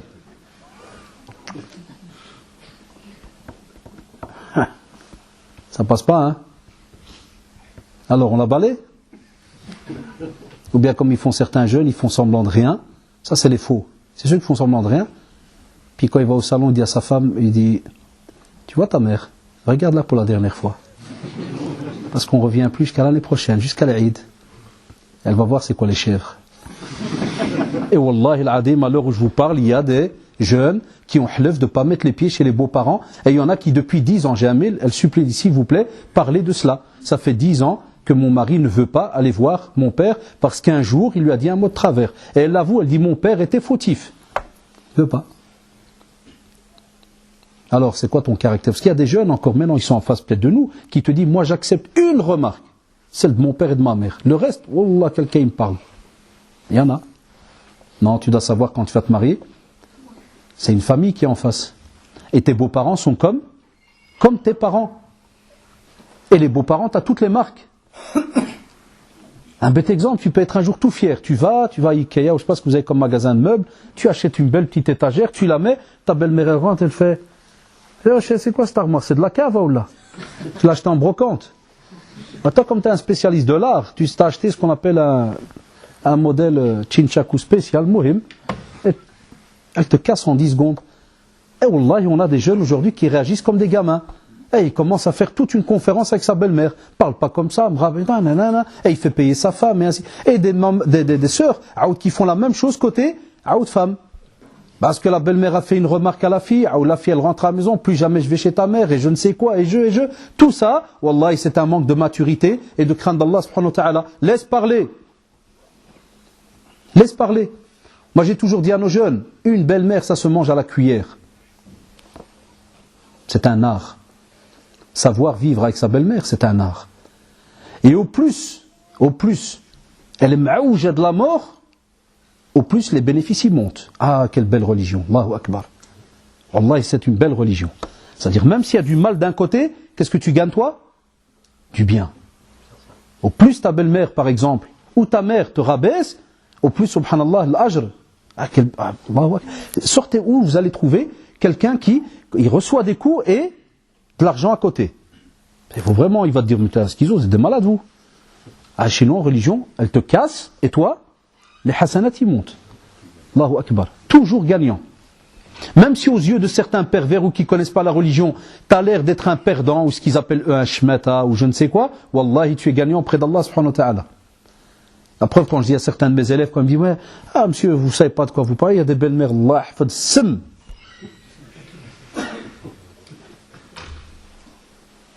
Je lui dis, nos parents, ils nous disaient avant, c'était un petit proverbe de Jbala, ils disaient, Hebel terbah. Hebel, fais le fou, tu gagnes toujours. Tu vas en ville, t'achètes un petit cadeau. On va mettre ça chez ta belle-mère 5 €. Il y en a déjà qui vont me dire, Allah, même pas un cent.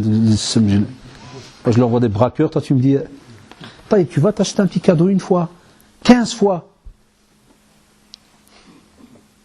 Une fois, c'est une parenthèse, et elle a marché, Wallah. Une fois j'ai dit à un frérot, je lui ai dit, donc ta belle-mère elle te fait vraiment le sale coup. Je dis, il n'y a pas des moments où, je sais pas moi, elle va marcher, elle va quelque part, ou... Écoutez bien, il m'a dit, ouais, des fois elle va marcher de jeudi, c'était chez nous à Moulin, c'est connu. Il me dit, des fois elle va au marché de jeudi. Je dis, Allah, je vais demander un service. Tu peux prendre congé un jour? Il m'a dit, ouais. Quand tu prends congé, ce jour-là, j'ai dit, espionne-la, suis-la. Écoutez bien, suis-la au marché.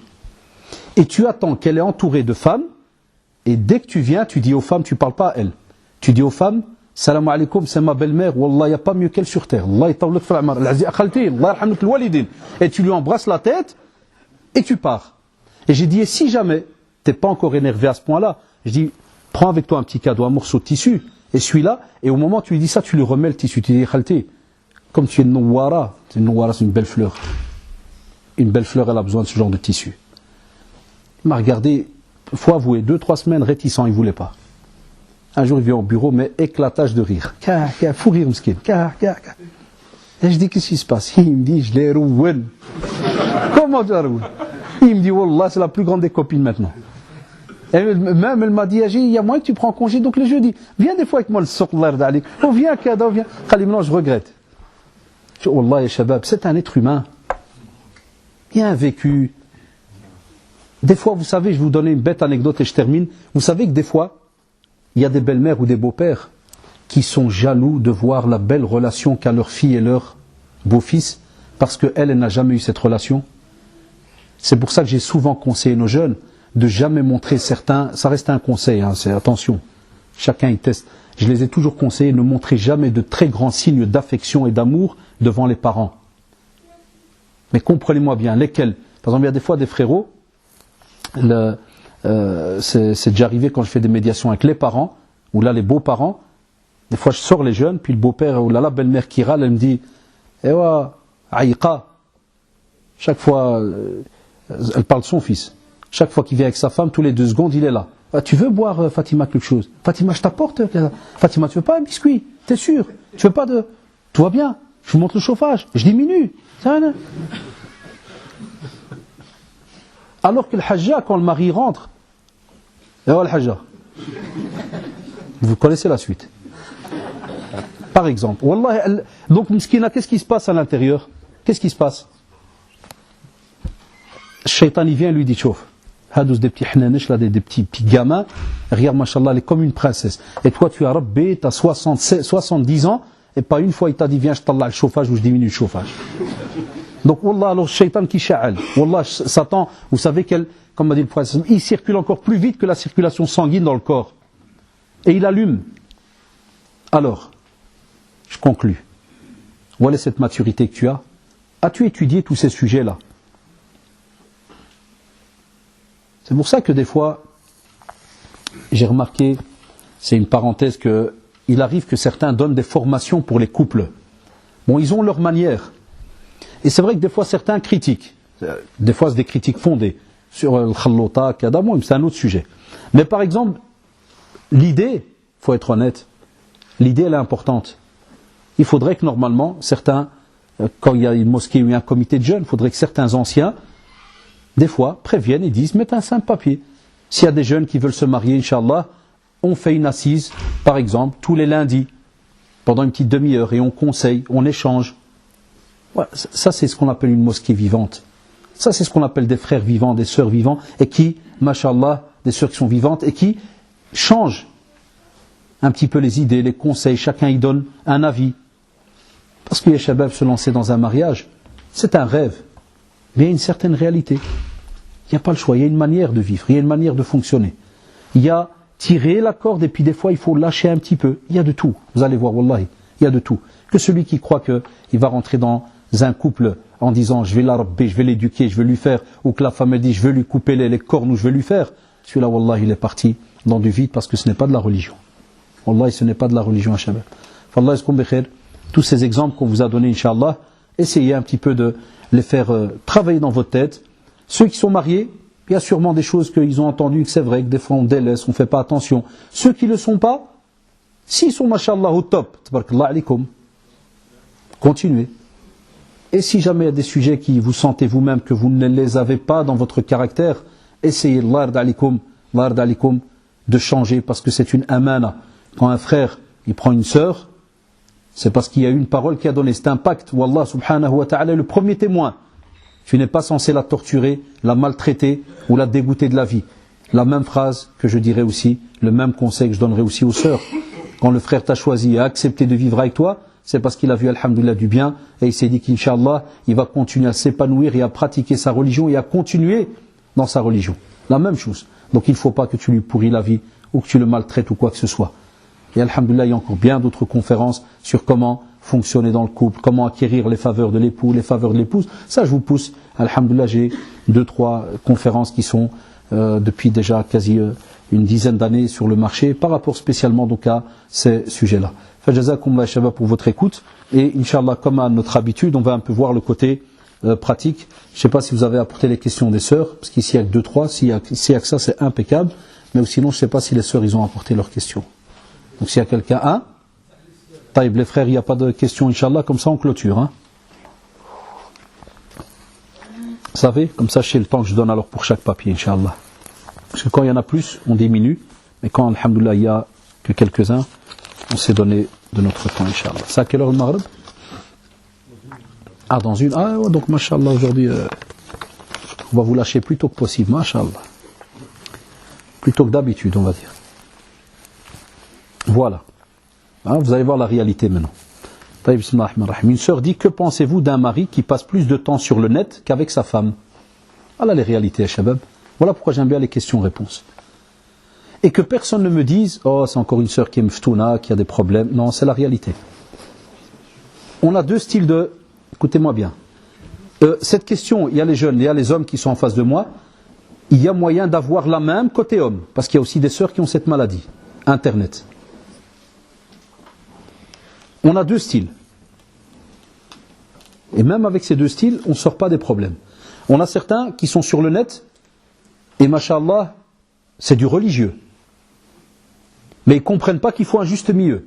Il y a des frérots qui sont sur des forums religieux, par exemple Ahl al-Hadith ou Kad al-Muntada, c'est des gros sites, où nous-mêmes on va des fois pour des recherches bien spécifiques, mais depuis qu'il est là à 9h jusqu'à 1h du matin. Il est dans le din. Mais il doit savoir qu'il y a des choses aussi qui passent avant ce qu'il est en train de faire. Et il y a aussi ce qu'on appelle un juste milieu. Donne le droit que ton épouse a. Donne-lui son droit. Et après, mashallah, va, alhamdulillah, sur le net. Et je vais te dire une bonne nouvelle, cher frère. Je vais te donner une bonne nouvelle. Quand tu viens et que tu es quelqu'un qui respecte ton épouse et tu lui donnes le temps qu'elle a besoin, une femme en général, et vous allez tester, et ceux qui sont mariés le savent, elle n'a pas besoin de 5 heures, à part quelques-unes, et là des fois c'est peut-être un petit problème, mais en général ça se règle, elle n'a pas besoin que tu restes assis à côté de 5 heures, à côté d'elle 5 heures. Il y a des fois des femmes, tu t'assis, une épouse, tu t'assis une demi-heure, ou 3/4 d'heure, mais qu'elle sent que tu es vraiment assis. Attention, un vrai assis. Pas le mec qui est là, tous les 2 secondes, il regarde sa montre, il regarde la télé comme ça, il regarde la télécommande, il elle va t'éjecter 2 minutes après. Non, le vrai. Qui a avec des vraies oreilles, qui écoute vraiment. Wallah, après une demi-heure, elle va te dire, Shukran, je te remercie. Si tu as quelque chose à faire, Wallah, vas-y, kada, profite, fais. Saraha. Testez, vous allez voir. Elle n'a pas besoin de 5 heures d'écoute. Mais si tu viens et ton esprit est ailleurs, c'est normal que ça part dans les problèmes. Donc, on a ce côté-là. On a un deuxième groupe, et ce deuxième groupe, il est partagé en plusieurs groupes.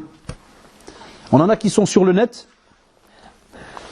mais tout le temps business. Il connaît que eBay, deuxième main, Kapazza, Trarouet, il est que dans le business, du matin au soir. Il met dans l'ordinateur 36 alarmes. À peine il s'assit pour parler, il va voir. 3 enchères, il revient, il revient. Non. Wallah que ça existe. Et il y en a parmi nous sûrement.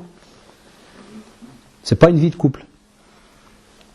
Wallah, ikhwan, que vaut, billah alaikum, un mariage, si jamais une armoire passe avant ta femme. Imagine parce que tu suis des enchères depuis 5 heures, reste joie. T'as vendu ta femme pour une armoire, il y a le radin. Et des fois elle va te supplier, dit s'il te plaît, j'ai un problème, je dois te parler. Il fait non, il reste 3 minutes, je peux pas, l'armoire, l'armoire. On a eu ça, des sœurs qui viennent, qui disent non, stop, il me dégoûte, je veux pas parler de lui. Adash. Je vaux pas mieux que les produits qu'il achète sur CAD. Et non, c'est des réalités aussi. Et il y a les sœurs qui font la même chose. Mais j'ai remarqué, ça reste un avis, il y a beaucoup de sœurs qui sont dans le domaine du business sur eBay, mais souvent c'est à cause de quoi? Parce que le mari c'est un radin. Vous savez pourquoi? Il va avec elle en ville pour acheter une robe. Il trouve 50 €. Il dit, non, regarde le magasin à côté. 48 €. Purée, il n'y a pas moins. Parce qu'il n'est pas au courant de ce que ça coûte les fringues des femmes. Il n'y a pas moins. Non. On va voir sur eBay. Wallah. à des sœurs, des maris qui ont porté plainte après 1 an, puis quand la sœur est venue devant le mari, il me dit, mais c'est sa faute. Quand je voulais pour acheter, ils disent trop cher. Maintenant, toutes mes fringues, je dois les acheter sur eBay. Donc moi, je cherche. Si je fais pas ça, j'ai pas d'habits. Wallah, même il me les paye. Je le regarde. Ouais, c'est vrai, monsieur, mais frère, quoi? Wallah, je peux vous citer 36 cas, 36 systèmes comme ça. Et puis, wal'iyadu billah, tu as l'autre groupe, ceux qui chattent dans le haram, les sites haram et ainsi de suite. Ça, c'est un sale fléau ce dernier temps. Et là, je vais peut-être casser le moral à certains, ils ne vont pas aimer. Moi, j'ai toujours dit, le vrai couple, c'est celui qui n'a pas de code PIN. C'est celui qui n'a pas de mot de passe. Vous avez compris? Vous avez compris ou pas? Parce qu'il y a des couples où la femme, elle a 500 codes dans l'ordinateur. Si un jour tu as une urgence, tu veux vite aller parce que le tien il est mort et tu veux ouvrir son ordi, mot de passe numéro 1, mot de passe 2, même si tu testes son nom de famille, tu testes sa date de naissance, son troisième surnom, son base à son... Il n'y a rien. 500 codes. GSM, code verrouillage, code déverrouillage, code de la terre ou code de la mer, tout ce que tu veux. Pas moyen que tu rentres dedans. Qu'est-ce que tu caches, mon frère et ma sœur? Que caches-tu? Pourquoi tous ces codes?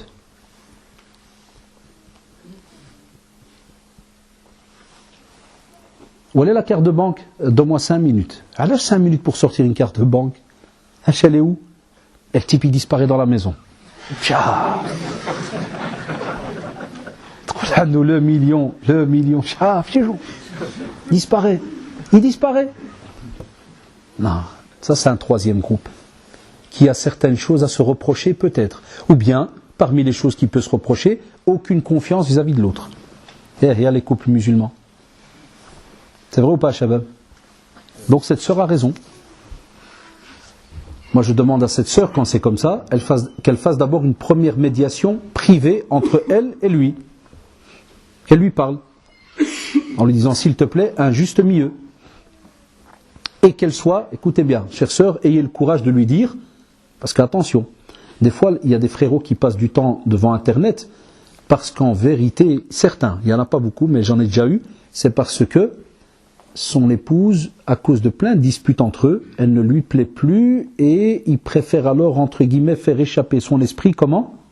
Devant Internet. Quand eux, ils viennent au bureau et que tu leur dis pourquoi, Kada, ils te disent, écoute, moi, dès que je suis avec elle, c'est toujours les disputes, les problèmes, Kada, c'est tout, ne me casse pas la tête, moi je vais sur Internet, je regarde Internet, c'est tout. Donc je lui dirais d'essayer, de le pousser à ce qu'il dise, tiens, qu'est-ce qui ne va pas? Normalement, quand les gens ils s'aiment bien, ils restent pas comme ça des heures et des heures chaque soir. Comme elle a raison, hein, des fois c'est chaque soir, wallahi. Donc normalement ils se parlent. Ça ne marche pas, on fait une deuxième médiation, mais avec quelqu'un de neutre, rien à voir avec la famille. Donc ni on prévient les parents, rien. Quelqu'un de neutre.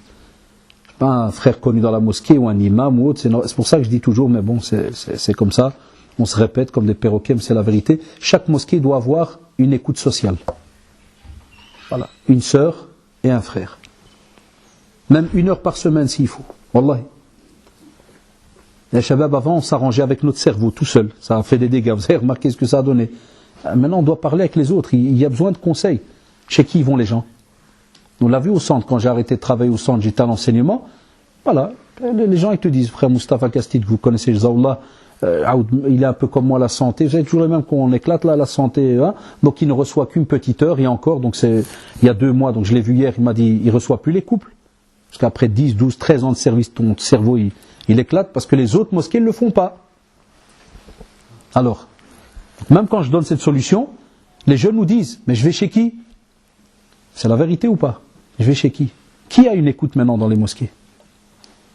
Qui peut se dire, Masha'Allah, nous, chez nous, moi je vais, on a un service social ouvert tel jour, de telle heure à telle heure.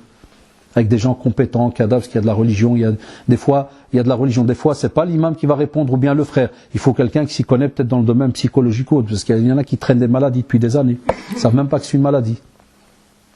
Donc, l'ardalikum, ça c'est la deuxième médiation. Si ça ne va pas, donc vous avez compris au fait, chères sœurs et chers frères, que ça peut prendre des mois.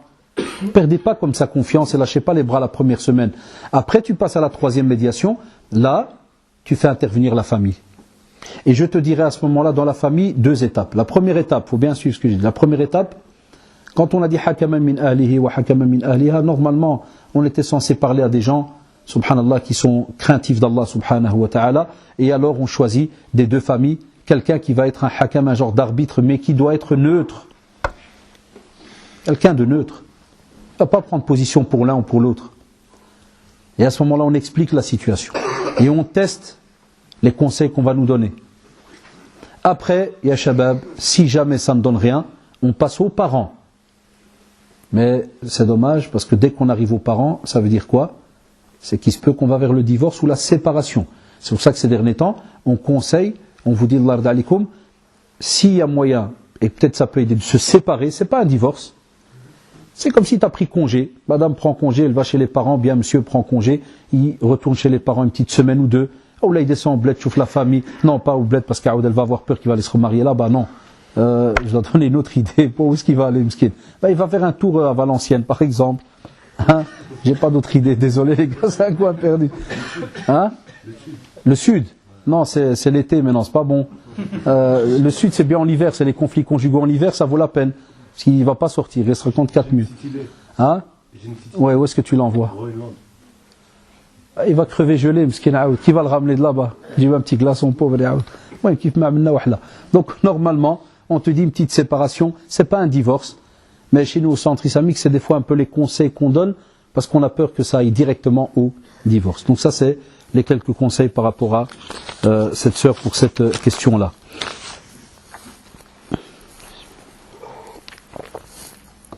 Ici, la question des parents qui refusent le mariage, j'ai déjà répondu plein de fois.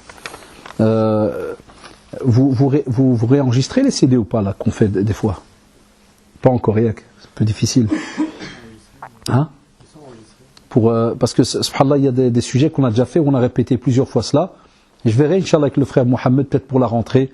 Inch'Allah, si tout va bien. Mais il a aussi besoin d'aide et autres pour peut-être sortir certains CD. Parce que souvent on a repris ces sujets-là. Mais on demande toujours, ya shabab, quoi qu'il est, si vos parents refusent pour le mariage, il faut la patience, la prière de consultation, l'istikhara, l'invocation. Et puis je vais vous dire un truc qui va peut-être vous étonner. Moi j'ai toujours dit aux jeunes, si normalement ils ont fait les démarches à la musulmane comme il se doit,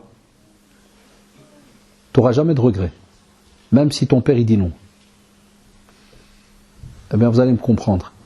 S'il n'y a pas eu de contact entre vous téléphonique, des mails, des échanges de photos, du petit blabla avec soi-disant qu'on s'est vu dans un commerce, parce que j'ai lu dans une fatwa qui dit que si on est dans un endroit où il y a 200 personnes, c'est bon.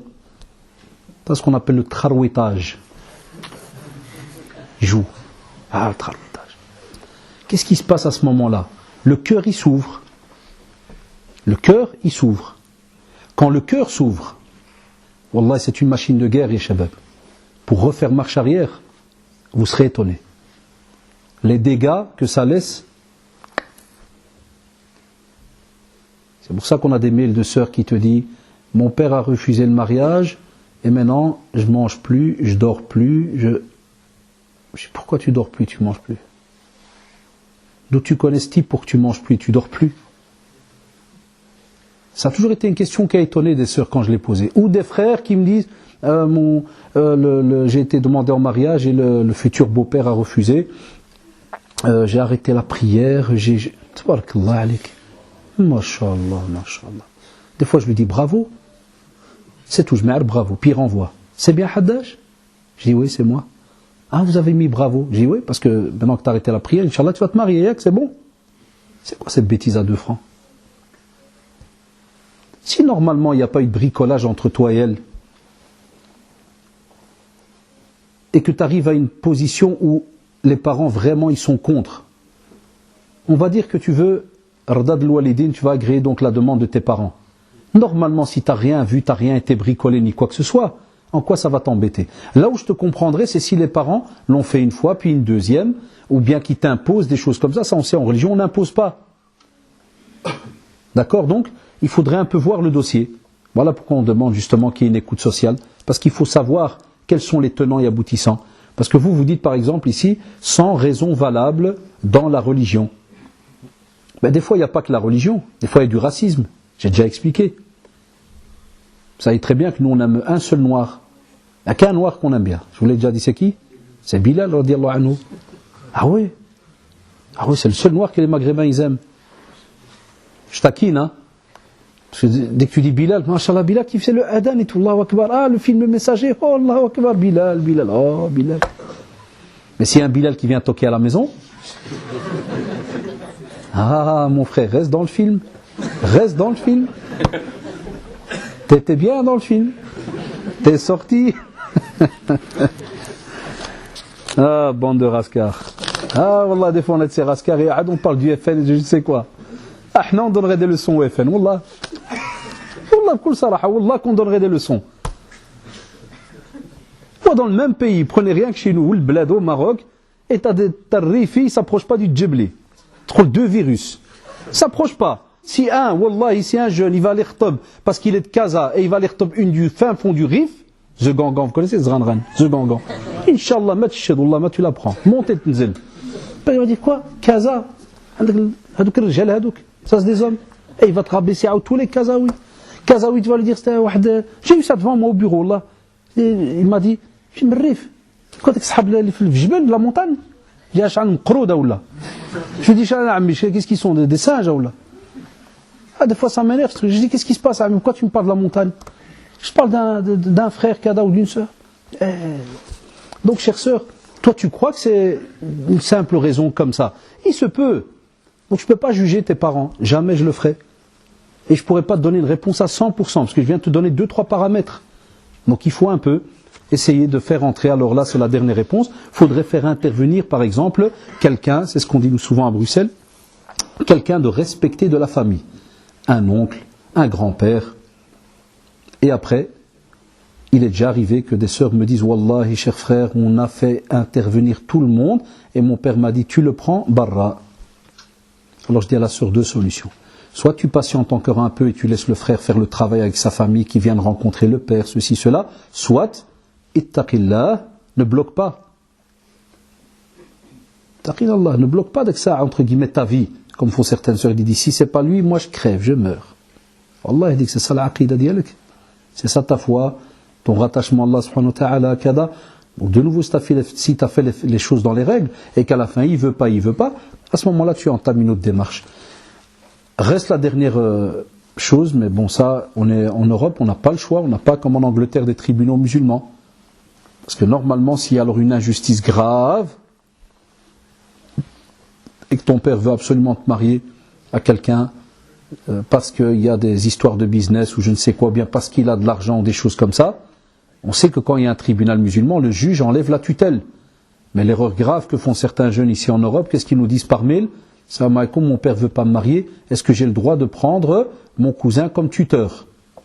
C'est lui qui va me marier. Non. C'est un juge musulman qui décide de cela, ou, mais ça ils n'ont pas osé certains centres en Europe.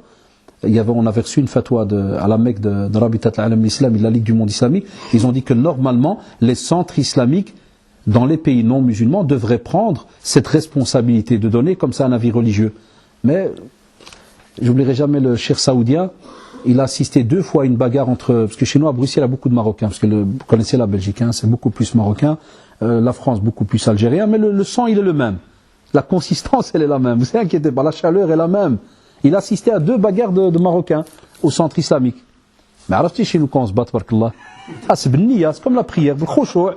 Et il m'a dit, le cheikh Abdelaziz Hafza, il m'a dit, on va être juge pour eux, mais ils vont nous qtl, et c'est vrai, vous avez remarqué al-khut. Ah, les frères et sœurs, on n'a pas de pitié, nous, quand on s'énerve. On connaît rien. Eh bien, chez nous, par exemple, le centre où Khaïl a reçu la fatwa, il n'a jamais osé prendre la responsabilité d'enlever la tutelle de quelqu'un. De peur de quoi? De se faire frapper ou ainsi de suite. Voilà. Et, Inch'Allah, on va terminer. Non, le divorce, je ne réponds jamais, parce qu'il faut obligatoirement écouter les deux. Donc, il ne faut pas. Voilà, de nouveau, mon mari est souvent à l'extérieur, travail, association, dîner avec les amis. Mais quand il rentre, il ne m'accorde pas de temps à moi et aux enfants. En 10 ans de mariage, il ne m'a jamais aidé pour les tâches ménagères. Il me promet de changer à chaque fois, mais rien n'y fait. Je suis épuisé et je ne souhaite plus patienter. Ça serait le résumé de la soirée. Wallahi. Il y a les hommes à qui Allah subhanahu wa ta'ala a donné une épouse pieuse. Wallah, ils ne savent pas c'est quoi le bienfait d'avoir une bonne épouse. C'est pour ça qu'on m'a dit le prophète sallam, parmi les choses qui font que tu vis heureux sur terre, donc les 3 choses qui sont citées, parmi elles, d'avoir une femme pieuse, zawja saliha. Si tu as une femme comme celle-là, elle te demande tout simplement d'accorder un peu de temps. Si tu me dis que les tâches ménagères c'est ingrat, je te dirai wallahi, est-ce que tu es mieux que le prophète sallallahu alayhi wa sallam? Est-ce que tu es mieux que lui? Abadan wallah, de loin. Il entrait, il aidait ses épouses. Et il faisait même certaines tâches pour lui-même, de recoudre des petites choses, kada, des trous, taïb, subhanallah. Tu es qui? Moi qui vous parle, qui est tout le temps à gauche à droite, je suis un tordu du ménage, salaha. Je sais faire le ménage. Quand j'étais petit, nos parents ils nous ont obligés aussi à faire et tout. Mais comme je suis tellement en train de préparer, kada, regarde ce que je vais vous dire, vous allez rigoler. Par respect, quand tu viens rien que chez ton épouse pour lui dire salam alaikum, allez, c'est moi aujourd'hui qui va faire les œufs. Ta femme, elle te regarde, elle sait que t'es un foutu. Elle te dit, je te remercie pour le geste, mais va faire un tour. Touche pas aux œufs, sinon on va crever de faim aujourd'hui. Elle me dit, tu vois les 5 soldats là, ils vont te manger. Va faire un tour. Donc je dis aux frères, des fois, quand tu fais rien que le geste, de venir là comme un petit Django, tu dis, salam alaikum, tu veux que je t'aide, je fais. Wallah, rien que ça fait plaisir, ya shabab. Wallah, ça fait plaisir, au moins, pour t'entraîner déjà. Mais que subhanallah, tu estimes que toi, tu peux, mashallah, travailler dans ton boulot, plus l'association, plus dîner avec les frères, plus kada, puis quand tu rentres, tu veux être comme un prince à la maison, et qu'elle soit tout oui pour toi, ce couple va aller, comme vous l'avez remarqué, à la perte. Une femme qui commence à dire « je ne souhaite plus patienter », il y a des hommes qui sous-estiment cette phrase, wallahi. Mais c'est des phrases très difficiles chez nous. Ça veut dire qu'elle a déjà atteint un cap, que j'invoque Allah subhanahu wa ta'ala, que si le frère il est là, qu'Allah préserve ton couple, et qu'Allah t'ouvre le cerveau. Mais en vérité, ça vient de toi aussi. Parce que si tu ne reviens pas en marche arrière, tu vas perdre ta famille. Wallahi, tu vas perdre ta famille. Donc faites attention. Allah yarda alikoum. Et donc on a fini, il reste 2 petits.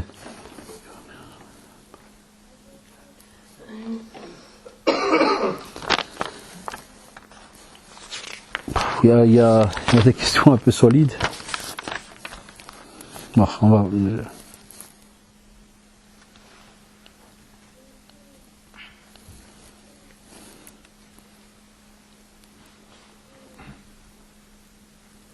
Il y a des questions, c'est long, c'est quasi comme une conférence. Quelles sont les conditions qu'il faut apporter à la femme, si j'ai bien compris le mot, quand on va la demander donc en mariage.